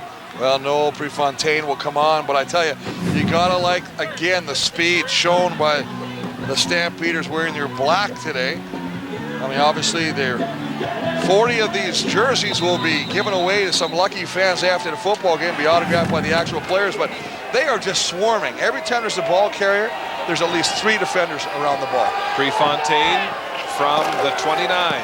Left hash, good. 15 for 15. He has not missed a field goal since August 17th when he was 0 for 3 against Winnipeg. A reminder to log on to cbc.ca/football/sports/football and cast your vote for Warrior of the Game. Decide who plays with character, grit. Kevin Ivan, perhaps? How about Kahari Jones in his first start as a Stampeder? I would probably take the quarterback right now. Ivan's only got 2 tackles so far this afternoon, so they've done a pretty good job. Damon Allen as well. 8 for 8. First down, Kahari Jones. Play action rolling now. Here's Fletcher. Breaks the tackle. Gets the ball away, incomplete, intended for Randy Bowles, as Jones escaped what looked like a sure sack on the play. Well, Kahari Jones showing a little grit, determination, as you say, by not allowing himself to be thrown for loss by the blitzing Michael Fletcher. Showing a little bit of that strength to get rid of that football, avoiding the loss. He's going to drop back, play action. I mean, look at the speed of number 2, Michael Fletcher. I mean, he just does it all. But I'm impressed with the strength of Kahari Jones not folding, getting rid of the football. 2nd and 10 at the 35. Jones in the shotgun. Straight back. 4-man rush. Wants to go deep again. Throws it short. Bobbled and caught. Mike Juhas, the 28-year-old journeyman, had it, dropped it, pulled it back in. But they'll be shy of the first down. Well, you know what the biggest thing, Mark, is Mike Juhas, who had his career day against these Argonauts last time they met with 121 yards and a touchdown. When he catches his ball initially, he goes down low. He snares this off his shoelaces, but as he rolls back and secures the catch, he actually pulls himself away from the first down marker, forcing the punting situation. Good effort. He had to do it to catch the football, but as he caught it, it pushed him farther away from where he had to go. Good thing he got his hands on it, because Clifford Ivory was looming right there and could have gone to the end zone. Clinton Greathouse at his 30. A high punt angle to the sidelines and no return, with Arlen Bruce standing back at the 35. You're watching the CFL on CBC. McMahon Stadium in Calgary. Next week, the CFL on CBC travels to Montreal, where the Renegades will take on Anthony Calvillo and the Alouettes at 2:30 Eastern, 11:30 a.m. Pacific time. Of course, the Alouettes need just 1 win to clinch first in the East. They play host to BC this weekend. Argos could still finish first. That's not mathematically out of the equation here, but they need to come back here down 21-8. Turnover throw. Screen pass. John Avery cuts to the middle of the field. Caught from behind. It's Mark Mitchell, the Canadian, filling in for John Grace at linebacker. Well, a lot of turnovers. They've really hurt this Argonaut offense. I mean, it's just because of effort. That one, Scott Coe chasing him around 60 yards to punch the ball out. And then, of course, going up for an interception, Bose. And then John Avery, who as open field is as dangerous a runner as can be. 2 fumbles after the reception. Oh, good catch. Connection there. Michael Palmer makes the catch on the pass from Damon Allen. 2nd and 4 situation, and the Argos will move the yardsticks. Well, Michael Palmer again coming up with a key clutch catch to keep the drive alive. His 2nd catch of the afternoon, both for first downs. And that's a nice sign of the youngster to know where the first down markers are. Go for that. Just get what you need.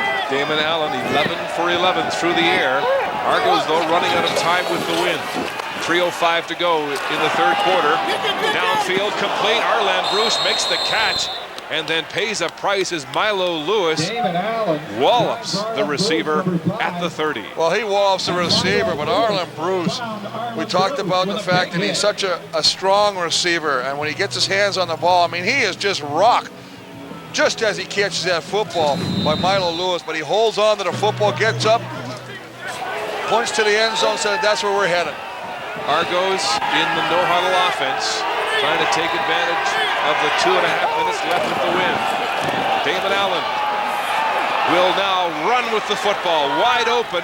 He's got the first down and steps out of bounds at the 14-yard line. Well, he won't have the first down mark, but they're going to call the receivers of the Argonauts for offside. They got to be smarter. This has hurt them last game against the Lions, and once again, they offside. Toronto number 5. Repeat first down. Chris, there were 4 offside calls last week against Argo receivers. Well, one called back a touchdown to Soward. Well, maybe Arlen Bruce, who jumps the gun this time, and he's right here. He just gets across. You see he's across that line. The ball's not even snapped right now. Maybe a little bit of the effects of that hit by Milo Lewis, I don't know. But as you say, these are very costly penalties because Damon Allen did what he had to do to pick up the first down, and all for naught. First down repeated, 15 yards to go at the 35. A net loss there of 21 yards. Allen, here comes the blitz. He's in pressure, gets it away. One-handed catch, John Avery. Avery turns it outside, and he's cut down shy of the 25-yard line. A gain of 9 on the play. Gain of 9, nice job of Omar Evans to come up and take the feet out of John Avery, who makes a nice one-handed grab as Damon Allen has to get rid of that football to avoid the pressure. Evans brings him down before he picks up the first down, puts him in a second and about 7 situation, Mark. Allen in the shotgun. Ball at the 26 of Calgary. 1:20 to go with the wind, Argos. Damon Allen now steps up, across the middle, nearly intercepted. Brian Clark stepping in front of that pass intended for Michael Palmer, and it hit him in the numbers. Brian Clark, the wily veteran, I believe he baited Damon Allen on this play. He sat backed up there, back a little bit, almost looked like, and here he is right here, just gonna sit back there, and look, he's behind him, and then he just breaks on that football as he sees Damon Allen trying to go to his favorite receiver, Michael Palmer, who's picked up a couple of clutch first downs earlier in the drive. This time, Brian Clark almost comes up on, and we see Omar Evans down on the field. Don't like the way they're holding that helmet right now. Looks like they're almost checking the neck. 4th year back. Played with Montreal last year, previously with Saskatchewan. Well, on that last play, that was the first incomplete pass thrown by Damon Allen. He had 13 in a row. The record for the Argos was 17, held by a quarterback named Mike Ray back in 1975. One better, though, than Conrad Holloway and Doug Flutie, who were in second place. So Damon Allen moving into second for straight completions by a quarterback for the Argos. Well, he's looked exceptionally sharp after, as you say, being away from the game. But one of the things that people don't realize is, yeah, you may not be on the game physically, but Damon Allen is always in the game mentally. He's been watching it from the sidelines. He's been kind of playing the game his own way, what he would have done from the sidelines. Prefontaine attempting this field goal from the 33-yard line, right hash marks. 15 for 15. He's good again. 3 for 3 on the day, and 16 straight field goals for Noel Prefontaine. Tips for Damon Allen as he stays warm on the Argo bench. He's 13 of 14 through the air. The Argos haven't scored a touchdown now in 7 quarters of football, going back to their last game against Calgary 3 weeks ago when they had 7 touchdowns from 6 different players. Well, basically been living off the leg of Noel Prefontaine, who's kicked 9 field goals, and that's accounted for all their points. And they really want to find that, break that drought. I'll tell you what, this is a very, very tough Calgary defense they're playing against today. 2nd and 9. Stampeders. As the clock ticks to 5 seconds and counting. Jones can't find a receiver. Now he'll run. Lots of room to the wide side. Stays in bounds. Diving to the 49-yard line. A gain of 14 on the play and a Calgary first down. As the clock strikes 0 to end the third quarter. Calgary up by 10.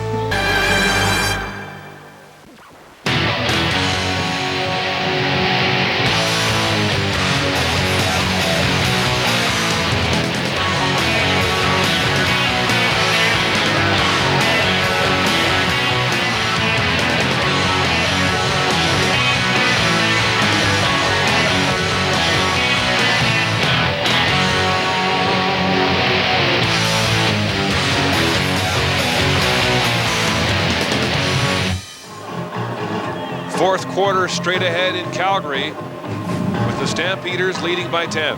Randy Bowles, we talked about him a little bit today. Watch as he tries to do a little screen. Now watch what happens after. He's going to slide through. Cajarjo's going to look. Now, I can't find him. He has to scramble. Now keep your eye on 21 all the way down the field. Now freeze it right here. Take a look. Look who he is. There he is again. There's Randy Bowles again. A nice block to the outside that allows Cajarjo to come back inside and pick up the first down. 21, nice job. Hey, 2 ex-Blue Bombers combining there in red and white. Now, with the win, Calgary first down at the 49. Nice play-action fake, wide open, Celicio Sanford. He goes straight ahead past Younger for another first down. What a great play-action pass. You run the football. I tell you, it froze all the linebackers. We take a look at the stats after the third quarter. Again, it's a lot tighter in time of possession, but again, the big key stat right here. Another fumble in the third quarter by John Avery, negated the Argos from getting some points. They got 2 field goals in the third quarter, but Calgary answered with their own touchdown of their own, the 44-yarder to McGarity. First down, Stampeders. On the ground, Reynolds, big hole, cracks through, full speed into the secondary, and brought down shy of the 15. Another big gain on the ground for Joffrey Reynolds. Well, from a team that used to say the running game was a wasted play to a guy like this, they're lining everybody up tight. You got 6 guys up there. Again, take a look at that block. I talked about him earlier. We're going to take another look at that hopefully. But Randy Bowles again, we've seen it 3 times now, is blocking backside. It's the backside, and Reynolds loves cutting it back. Reynolds, 13 carries, 128 yards. He gets the call again. Look at that move! And straight up the gut to the 5. The Calgary Stampeders, who were last in the CFL with running attack, have found a running back to lead this offense. Okay, we take a look at this. Now watch 21 right here. Now watch this. There's the cutback again, and look where he goes. Have we said this before? It's the same old picture, just a different play. And Reynolds, who's cutting it back, Mark, is really going backside and finding success. Randy Bowles has been a big leader with the blocks out of the backfield. They're going to measure this one, and they'll be about the length of a football shy of the first down. Bowles blocking. Joffrey Reynolds carrying the football in 2 games against the Argos. He's had 231 yards, rushing on 33 carries. What do you think, he's a keeper? He is a keeper indeed. As Calgary tries to put the pieces together in a late season rebuilding program, even though the playoffs are out of reach. Bowles up the middle, he's hammered at the line and swallowed by Eric England. And I don't think they got it. In fact, they may have lost half a yard on the play. Well, good defenses will answer at big times in a football game, and that's exactly what Eric England does. And he is just going to get off the ball, and that's what you have to do. He beats the penetration. He beats the block of newcomer Taylor Robertson.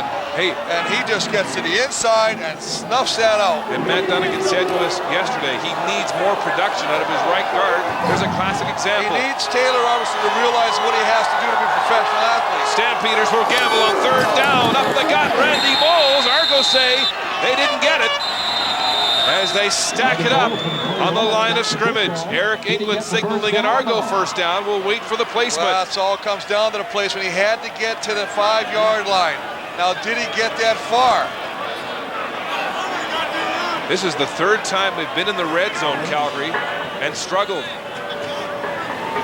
Dunnigan looking on from the Calgary bench, waiting for the measurement. It is Calgary first down and just barely. That's a big play right there to pick up that first down, because with the way the momentum is really on the backside of this Stampeder offense, the Argos need to get the ball back, and they do not want to allow Stampeders to score again. They got a good spot, Chris. Look where the ball was. It was at least a foot shy of that 5-yard stripe, but they'll spot the ball at the 5-yard line. First and goal, Stampeders. Kahari Jones straight back to pass to the end zone. Touchdown, Sanford. And a flag on the play. There's a late hit on Bonner, but what a catch by Sanford. We're talking over the shoulder, into the hands. This is absolutely a beautiful thing to watch. Unbelievable. Kahari Jones is having a whale of a game in his first game as a Stampeder. Throws it, and Sanford just comes up with foul, roughing the passer. Toronto 21, penalty will be applied on the kickoff. Touchdown. Well, Steinhauer gets the rough of the pass, but look at that man right there being congratulated by Scott Coe and the rest of his teammates. Well, if they wondered who Kahari Jones was and if he had any gas left in his tank, I think he's answered that. Kahari Jones with his third touchdown pass of the game. The point after is good. And the Stampeders open a 17-point lead here in the fourth. Touchdown pass. He's got 100 yards through the air today.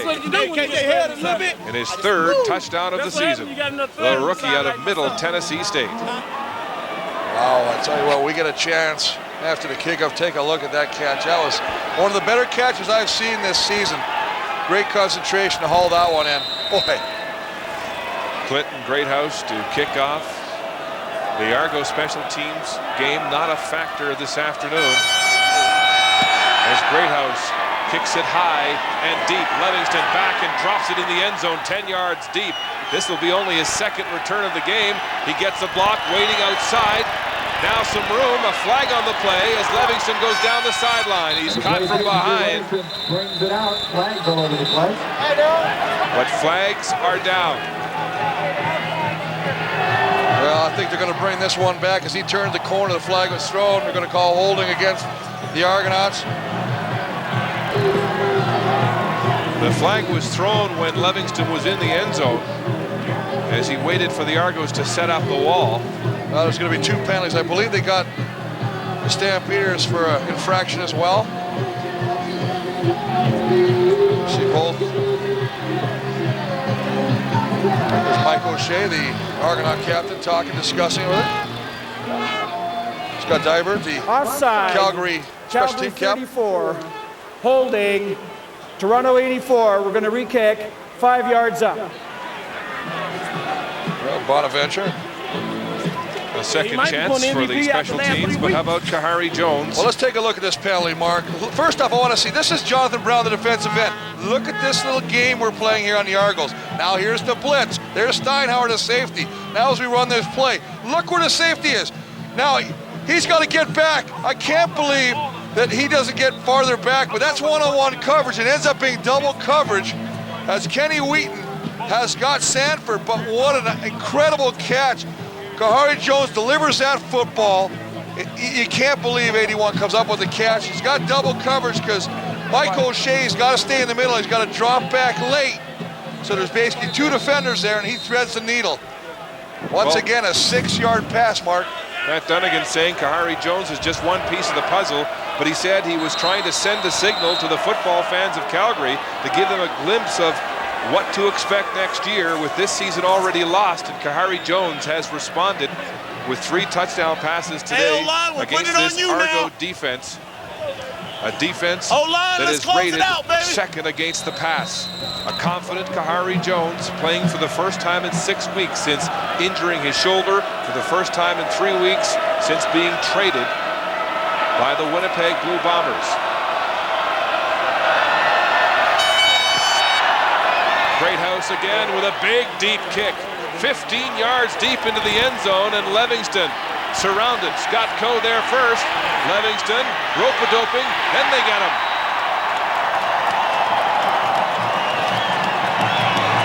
A big kickoff single. And Christian Simmerling, the rookie, makes the tackle in the end zone for Calgary. It's a red-letter day for Kahari Jones. Argonauts set to go on offense from their 35. On the last 5 drives, with David Allen at quarterback, they've managed 3 field goals and 2 fumbles lost. As we look at the game summary today, there's the story. Kahari Jones, 231 yards passing and 3 touchdowns. How about Joffrey Reynolds, 138 yards on the ground. Turnovers have killed the Argonauts.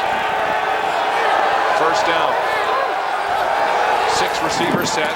Allen rolling right, throwing down the middle. It's complete to Arlen Bruce. He breaks the tackle. Look at the speed. Then he's hammered from behind. Brian Clark coming back into the play. But a huge gain across the 45 of Calgary. Well, it starts off with the protection. As you see, Damon Allen is barking out commands. They're going to do a little bit of the fire offense right there. No huddle offense. Just good protection. See 59, the right guard, Mike Mihalik, is now in the game in place of Sandy Annunziata. 30-yard pickup to Bruce. Passing again. Allen complete. Robert Baker, straight arm, breaks the tackle and shoved out of bounds again. It's Brian Clark coming to the rescue, but after the Argos get well into the secondary. This is a smart move when you have a veteran quarterback who knows this offense as well as Damon Allen does. Just get up to the line of scrimmage, no huddle, call a play, let's go. Let's prevent the Stampeders from getting their defensive calls in. Damon Allen looking crisp going into the wind here, into this cold north wind. First down at the Calgary 28-yard line. Palmer motions left. Handoff, Avery, and he's hit at the line of scrimmage. Before that carry, John Avery had 8 yards on 8 carries rushing the ball for Toronto. And Mark, I believe we're going to get another offside penalty called. I thought initially it was going to be Arlen Bruce because it looked like he jumped the gun, but they're going to call it against the Stampeders. Offside, Calgary 96, first down repeat. They're going to call Garrett Smith the end. But I could have sworn I saw Arlen Bruce at the bottom. Just up at the top, he's just going to get a little jump. As he takes a step, easy call by the official. So instead of being 2nd and 10, it's 1st and 5 with the call against Garrett Smith. Ball on the Calgary 23. Damon Allen, last game he played, he engineered 24 second-half points against Edmonton. They stay on the ground, and it's Scott Coe, bad shoulder and all, taking on John Avery. Gain of 2. Good job of coming underneath the blockers to make the play. And they've done that all afternoon. We talked about Scott Coe playing with one bad shoulder. You mentioned earlier, Mark, he's going for surgery as soon as the season is over. Shows you the character of that defense, the toughness of it. Matt Dunnigan was saying that shoulder keeps popping out of the socket. He just pops it back in and gets back in the game. 2nd and 3. Allen intercepted. Omar Evans, a diving catch in what looked like a touchdown strike to shut down the Argo drive. Well, and he's hurt. He's down on the ground again. We saw him earlier, Mark, in the 3rd quarter where they were massaging the back of his neck, and we were concerned that he might have some sort of a neck injury. Look at him go vertical to catch this ball, leaves his feet, dives across, comes up with a great interception, a drive killer as they try to get the ball to Tony Miles. But he's still down on the ground. We can hope it's not serious. Omar Evans prone on the field. That's his first interception of the season and the 5th Argo turnover today.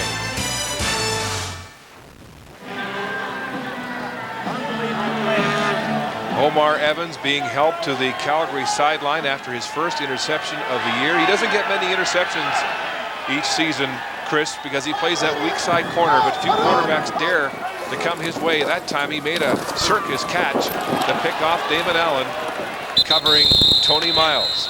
Reynolds up the middle for a few as we go back on. Take another look. Well, you see Pat Clayton walk off. We take a look. It's a double eagle, end down. They're bringing Cole to the outside.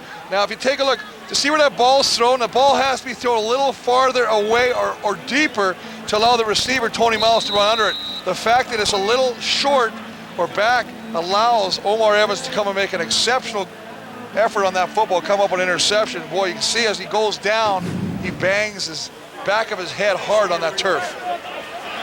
He was favoring his neck earlier in the game. We hope it's not serious. 2nd and 6. He'll stay on the ground. Reynolds up the middle, gets a few blocks, and he'll be very close to a first down as he crashes across the 11-yard line. Well, one of the things that Dunnigan said, Coach Dunnigan said, you know, is I want my O-line. Yeah, we're number 2 in pass protection, but I want us to be better running the football, and he's got that today. They're coming off the line of scrimmage. It's a nice job coming back, and then the backside right away. I mean, I can tell you the book on number 32, and that is he's going to love, in this football game, of cutting back. He's always looking to the backside. Look at the numbers, 149 yards for Reynolds on the ground this afternoon. They'll stay with him. Look at that, he squirts through a crack for a gain of 6. As the Stampeders continue to run the clock, stay on the ground, and dig themselves out of tough field position with a running back. Well, you can see the fullback is to the short side. He goes away from the fullback and actually just runs over the tackler, who brings him down, but not before he picks up 3 to 4 yards. Kevin Ivan again in on the tackle. 7 games this year. He's had at least 8 tackles on defense, the leading tackler in the CFL. 2nd and 6. They'll pass. Short side screen. Sanford has the ball, but he won't get the first down as that speedy Argo secondary closes quickly. Kenny Wheaton, the first man to get there, and Calgary will have to punt. Well, that is a nice job of the Argo defense, rising to the occasion, not allowing the Stampeder offense to grind out more of the clock. They've got to make a stand. They're deep in Calgary territory. Force a punt, force Greathouse to punt from his 5-yard line. Hopefully get a good return by your return guy, whether it's Livingston or Arlen Bruce III, and hopefully get Damon Allen to find the end zone. Livingston, the lone man back. Remember, he returned a punt 85 yards for a touchdown the last time these two teams faced each other at Skydome in Toronto. Greathouse at his 5, letting the clock tick down. 6:16 and counting here in the 4th quarter. Yeah. And he will let it go to 0 for a time count violation. Well, that's because they're missing a guy. Scott Coe came running off the field. Here now he's coming back on. He is right there. That's the culprit as he kind of tries to sneak back on the football field. So Greathouse wisely letting the clock tick to 0 rather than to subject that punt situation to a block. Deep in his own zone. Play. I mean, you're deep in your end. It's only going to push you back 5 more yards. You've got the wind, so that's a benefit. Of course, the Calgary special teams missing Grace and Chamberlain. No wonder there was some confusion there as Coe came back on. Greathouse from his goal line hammers this one high. A beautiful punt, forcing Livingston back to his 35-yard line. Bashar Livingston down the far sideline, breaking tackles, a flag on the play as he's driven out of bounds. Terrence Moore making the tackle, and now some late flags as a fight breaks out at the Argo bench. Well, Andre Arlane got into it after. There was some shoving and pushing after. Of course, you know Scott Coe's in there all the time. It's a man who wears his emotions on his sleeves. He's going to go over it. The guy that's usually in the middle of it is going to kind of quell it. This is how the game started off, Mark, with a lot of pushing and shoving, a few flags, and as we near the conclusion of this one with 5:59 or 6 minutes left in the game, once again, tempers flaring. Well, Andre Arlane, who is the leader in special teams tackles for the Stampeders, in the thick of that as we take another look. Well, they're going to call, I believe, a clip. Ooh, right there. And then later, Marius comes over and Bonaventura. play both ways, I believe. Illegal block on the Argonauts. Bud Steen looking like a third base coach there with all the calls. Looks like he's doing aerobicizes. Illegal block, Toronto number 10. Unnecessary roughness, Toronto. Major foul, unnecessary roughness, Calgary 88. First down, Toronto. Let's go down to the sidelines now, and here's Scott. Mark, thanks very much. As you might expect, with less than 6 to go in this game, they'll hold Omar Evans out for the rest of it. When he got that interception and hit the turf, he hyperextended his back, and he's in a fair amount of pain, as you can see on the Stampeders bench. Well, that Stampeder defense taking a beating today, losing Evans now, John Grace, Bill Chamberlain. First down, Toronto. 5:45 and counting to go. Desperation now for Damon Allen. He goes backside, and Mark Mitchell, the rookie out of Queens, right there to knock it down. And what a game he's having, coming in for the injured John Grace. Well, Mark Mitchell's recovered a fumble, caused a fumble, has filled in admirably for John Grace. And this play as a linebacker drops to his zone, sees where the ball is going over, and gets over and gets his hand on it and knock it incomplete. Boy, I tell you what, when you get first-year players, you know, Mark, that's what you're built on. That's your future. Great Canadian. And you know, you talked a lot about what the Stampeders have in the future. They've got some good future here, some of the Canadian linebackers. Second and 10. Allen, wide open. Tony Miles, and he'll go straight ahead for the first down. Miles replacing Andre Rison on the roster in this game with a first down catch. How about your Gillette game notes? Well, we talked about the return of Aaron Miles, Tony Miles. It can be rewarding. Well, he's only had 2 catches for 37 yards, just caught another one right there. Hasn't really been a big factor. Stopped the Stampede. We talked about the fact they've given him a lot of yards on the ground. Reynolds again having a big night rushing the football. Damon Allen rolling. Garrett Smith in pursuit. And he throws it to the sideline, and it's complete. Andre Talbot with the reception. Shy of the first down. The gain will be about 7 on the play. Well, 7 yards on the play, and only Damon Allen can do this. The guy's like Pokey. Remember the old rubber man? He can just run over there, and it looks like, you know, he's 41 years old. We've said that a number of times. He's been in every newspaper, every media broadcast. The guy's amazing. He gets to the sideline. This is 41 years old, folks. Look at him turn. He's throwing crossbody off his back foot, and he still slings it and picks up 7 to 8 yards. Say he's 41. He was saying the other day he hopes to be in the lineup when the Argos move into their new stadium 2 years from now. That to be announced on Monday, expected to be at York. He'll be 43. Deep. Robert Baker makes the catch in front of Joey Bose, breaks the tackle, and heads downfield for a huge Argo first down. And let me correct that, because the show was Pokey and Gumby, and I was talking about Gumby on that time. But here, let's get back to the real football game. And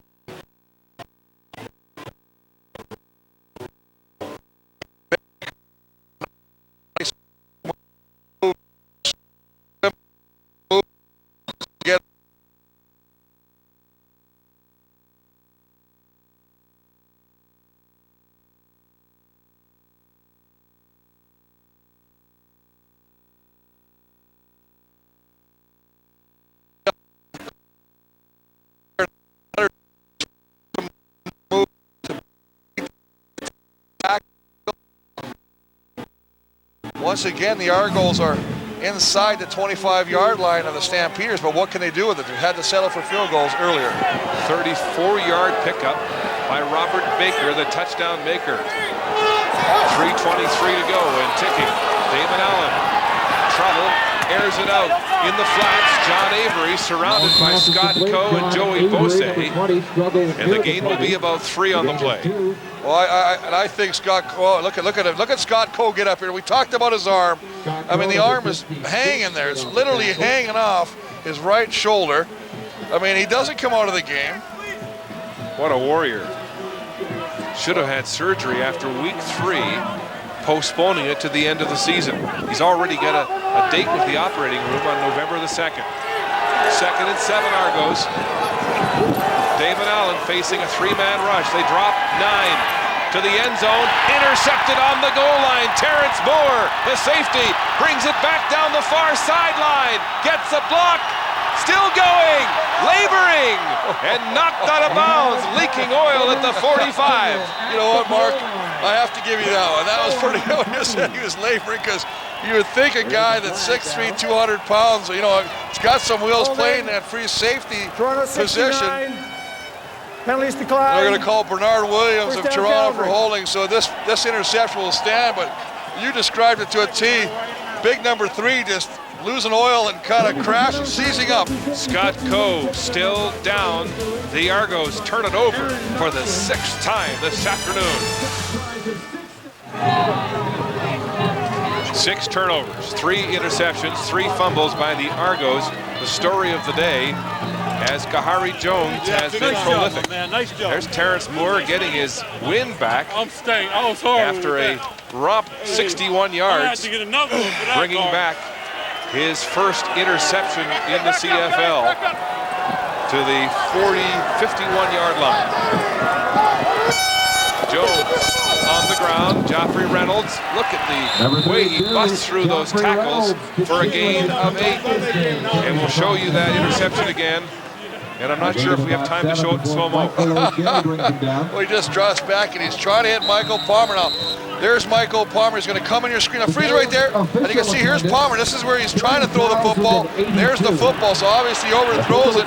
Now, Terrence Moore is the recipient of it, but then, boy, does he start to seize up. This is an old 52 Buick starting to seize up down the sideline. Is that Jude St. John who forced him out of bounds? Joffrey Reynolds high-stepping his way to another Stampeder first down. And the Hoggies winded too. They're leaving their chin straps on. It's 10 more yards. Here he comes. Reynolds and a Stampeder 1st and 10 from the Argonauts. Well, that's good hustle by the O-line. They might want to keep Mr. Moore out for some wind sprints next week in practice. He's going to take some good-natured ribbing from his teammates. Joffrey Reynolds, 19 carries, 170 yards on the ground with 1:45 to go. He gets the call again. Stacked up right at the line of scrimmage. Big Mike O'Shea making the tackle for Toronto as we update your game notes for Calgary. Well, let's take a look at these Gillette game notes. Protect your investment. We're talking about Kahari Jones' debut here. 233 yards, 3 touchdowns, only sacked once. They've done the job in the heart of a stallion. This defense just gets it done. 6 forced turnovers and no touchdowns allowed. Well, that's a blueprint for success. I asked Kahari Jones if he was bitter about being traded away by Winnipeg. He said, I had 4 great years in Winnipeg, then things went bad this year, and you're done. That's football. Reynolds outside, cuts upfield. He's got 7 or 8 more. And another first down, or at least close to a first down. He'll be shy of by about 1 yard. I think when you talk about guys like Kahari Jones and the career he had in Winnipeg, I mean, obviously 2002 when he was outstanding player in the CFL, 46 touchdown passes. But that's all the recorded stuff. It's the intangibles like the friendships. You know, he had a great deal of, a great many friends on that team that were very close to him. I know Milt Stigl was close to him. And there was some players who were not very happy with the fact that he was, you know, traded. But obviously each team has to address their needs, and it's a good trade for both teams. 3rd down, they'll keep the ball confidently, and they'll get the first down. Reynolds again up the middle, but a flag on the play with 50 seconds to go. But how about Kahari Jones? Some writers in this city said it was Matt Dunnigan's 5th and final mulligan as he went to his 5th quarterback of the year, trying to show fans that they're rebuilding. There's reason to come back next year, reason to hope. 30,000 seats were sold here today. Not many of them were filled. Offside. A lot of people are going to read about this in the Calgary papers tomorrow. I found one of his comments very interesting. He said, working with Kahari Jones is like working with a Ferrari, and I've been working with VW Beetles. Now, no offense to anybody, no offense to anybody, but the big thing is, he says, well, you know what? When I tell Kahari one thing, I tell him once, he does it. He has that pickup ability to get things done correctly when I ask him to do it. I mean, obviously, this is exactly the kind of debut you want with your new team. Reynolds hit hard at the line of scrimmage. Kevin Ivan making first contact on first down. Closed captioning is brought to you by 10, 9, 8, 7, 6. The new Pontiac G6, launching this fall. Final seconds ticking off the clock here in Calgary. 20 seconds and counting as the Stampeders will run it out. Kahari Jones with 3 touchdown passes today in his debut as a Calgary Stampeder quarterback will take a knee with 5 seconds to go. Ticking to 0. The gun will sound. The Stampeders will win their final home game of the season. A season lost for playoffs, but encouragement and hope as a new gunslinger has come to town to lead this football team. Well, big thing, and we talked to Dunny yesterday. He says, I got some guys who are doing a great job for me. My coaching staff, and another guy we got to mention, Miles Gorell, who's been a big part of their recruiting and scouting, who also celebrates his 49th birthday today. Happy birthday, Big Miles. Good job by that man, Matt Dennett. He said to everybody in the media, have patience with me. We are rebuilding. This is just step 1. So the Argonauts will have to wait for another day to try to get closer to clinching second place in the East, just 2 points ahead of the Hamilton Tiger Cats, as we join Scott Oak and Kahari Jones. Mark, thanks very much, Kahari. First game in 6 weeks, and pretty good at that. How does it feel to be a quarterback again? It feels real good. It feels good just to get out on the field and take some hits and throw some touchdowns. It was a fun game out here. Those receivers really went after the ball for me today, and the line gave me some time, and it was just a team effort. That defense held up all day, and it was a lot of fun out there. Stampeders are selling the future, obviously, with only 4 wins this season. You're obviously going to be a big part of that. Yesterday, you were bombarded with questions about the pressure you faced to prove that you could lead this team in the future, and you definitely deflected them all because you had to. But tell me now, did you honestly feel any pressure today? Not all that much. You know, this morning I kind of felt nervous and stuff. It felt like it was like my first game, really, you know. So it was the excited nervousness, but before that, no, I like I said, just play to play. My biggest thing is just going out there and concentrating on the play at hand and letting the other stuff take care of itself. What do you think you proved today with this performance? You know, it wasn't about proving. I hope these guys feel like I'm a guy who can come in here and help them win football games, and that's the biggest thing for me, is to go out here and prove to my teammates that I'm going to be in there with them till the end, and we're just going to have some fun over here. Congratulations on a nice effort. Thanks for your time. Thanks a lot. All right, just the Stampeders' 4th win of the season, but they surely did not look like a 4-12 team in a 29-11 victory over the Argos. We'll return to Calgary in just a moment. And on this cold gray Saturday afternoon, back live in Calgary, where the Stampeders have embarrassed the Toronto Argonauts 29-11. The Stampeders' defense was outstanding. It was led by Scott Coe, and he is standing by with our Scott Oak. Well, let's start with this. Here's the best one-armed linebacker in the CFL. Scott Coe's playing with a right arm that's almost dead. How you doing it? 2 words, Pat Clayton. Patty, our trainer, is doing a great job keeping me somewhat able to play. You know, he's constantly worried about me, but he gets me in that therapy room every day and taking care of me, make sure I can play. The Stampeder defense been pretty strong all season long, and obviously people thought the missing ingredient is someone who could pull the trigger, the quarterback. Did you raise your level of play today when you saw what Kahari Jones could do? You know what, I think the excitement kind of just built as soon as we got on the field. And, you know, Kahari brought it up himself. You know, he was here, he had so much weight on his shoulders, ready to go, you know, and he just, he handled the pressure great, and that in turn raised everybody else's expectations, you know. Scott, how would you rate the defensive effort of this team today, you know, in particular yourself with those 2 forced fumbles against all of the other games you played this season? Well, you know, we came out, we just had a fire, you know. I don't like to admit it, but I kind of watched those Ticats play last night, and it got me a little fired up, you know, seeing all my boys going to the playoffs. And, you know, we're going to miss that here this year, but I know we're going to be there next year. For some reason, I took my angry pills, took a few penalties at the beginning, but we were just ready to go, the whole defense. We just wanted to play and show that last time we played them, you know, that they didn't deserve the points they got. Ticats, your old team. Okay, Scott, thanks for your time. No problem. Thanks a lot. Brian. Thank you, Scott. Time now for the Warrior of the Game, brought to you by the folks at Rona, as selected by you, the viewers, coast to coast, and it is Calgary quarterback, his debut, Kahari Jones. Kahari Jones was 14 for 23 for 233 yards passing. He had 3 touchdowns here this afternoon. Matt Dunnigan wanted to send a message to the Calgary fans for next year, and he has certainly done that with Kahari Jones. Kahari Jones is the warrior of the game in this win over the Toronto Argonauts. Warrior of the game, brought to you by Rona, the how-to people, proudly Canadian. All right, let's talk about Kahari Jones. Again, Mike Petrie in the Herald said it was the final mulligan for Dunnigan, as it was his fifth handpicked quarterback. And you said earlier at halftime, if you're getting a mulligan, you better make a good shot. Yeah, and Kahari Jones came out here today trying to prove a point.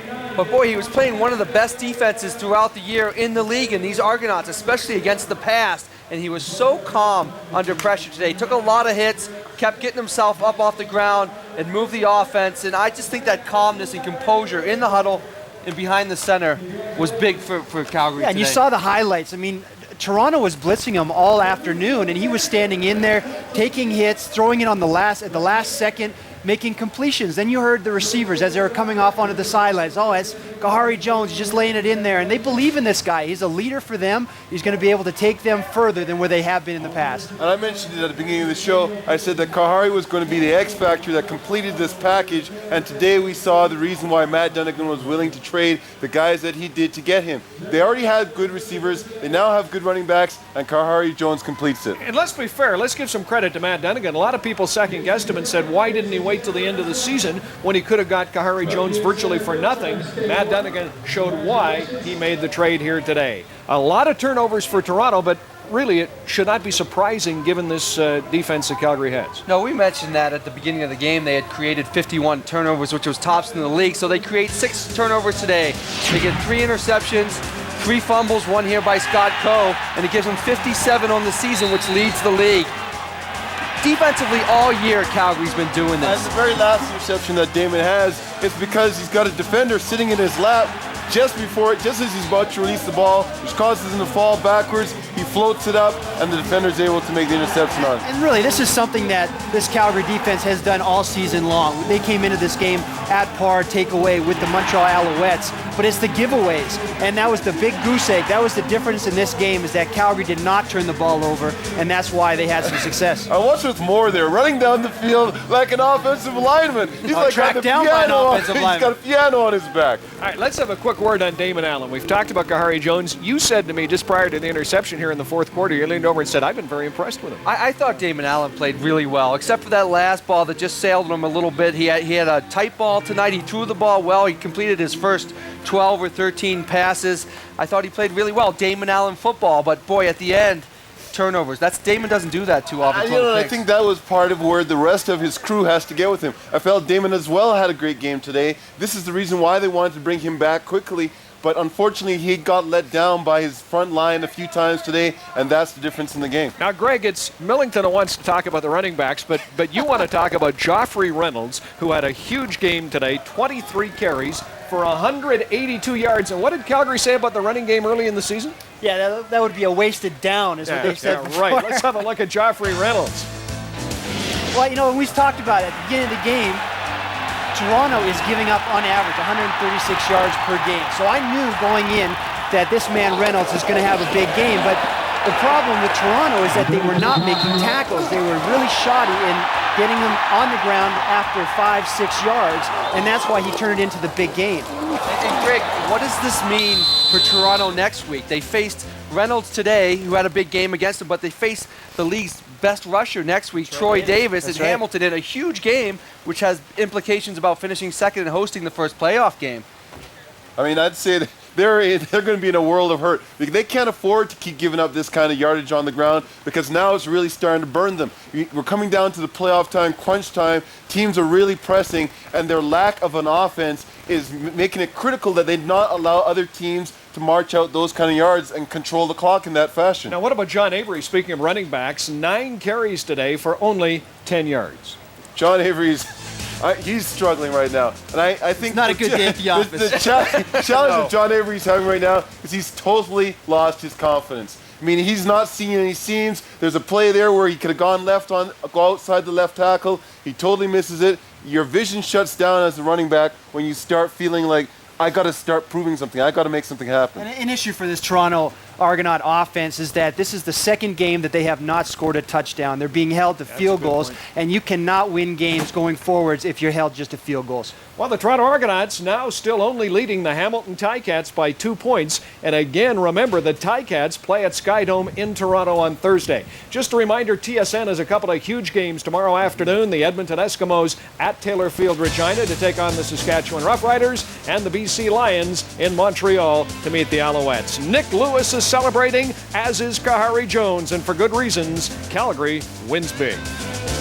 Man Stadium in Calgary, where the Stampeders embarrassed the Toronto Argonauts. The good news is the snow did not arrive. It will come here later tonight. Just a reminder, TSN has 2 excellent games tomorrow afternoon on Wendy's CFL Live. How about the BC Lions? Losers in Toronto go to Montreal to take on the Alouettes, who've lost 2 straight. And the battle for second place, I understand the commissioner will be in Regina tomorrow afternoon to see the Edmonton Eskimos take on Danny Barrett's Saskatchewan Roughriders. Just a reminder, next Saturday afternoon, they're expecting a crowd of 60,000. The game at the Big O in Montreal will have the Ottawa Renegades and the Montreal Alouettes, the CFL, on CBC. Thanks for watching. Hope you enjoyed it today from here in Calgary, where Matt Dunnigan and the Calgary Stampeders indeed sent their fans a message for next year. For all of us, we'll see you next Saturday afternoon from Montreal. I'm Brian Williams. Good afternoon from McMahon Stadium in Calgary.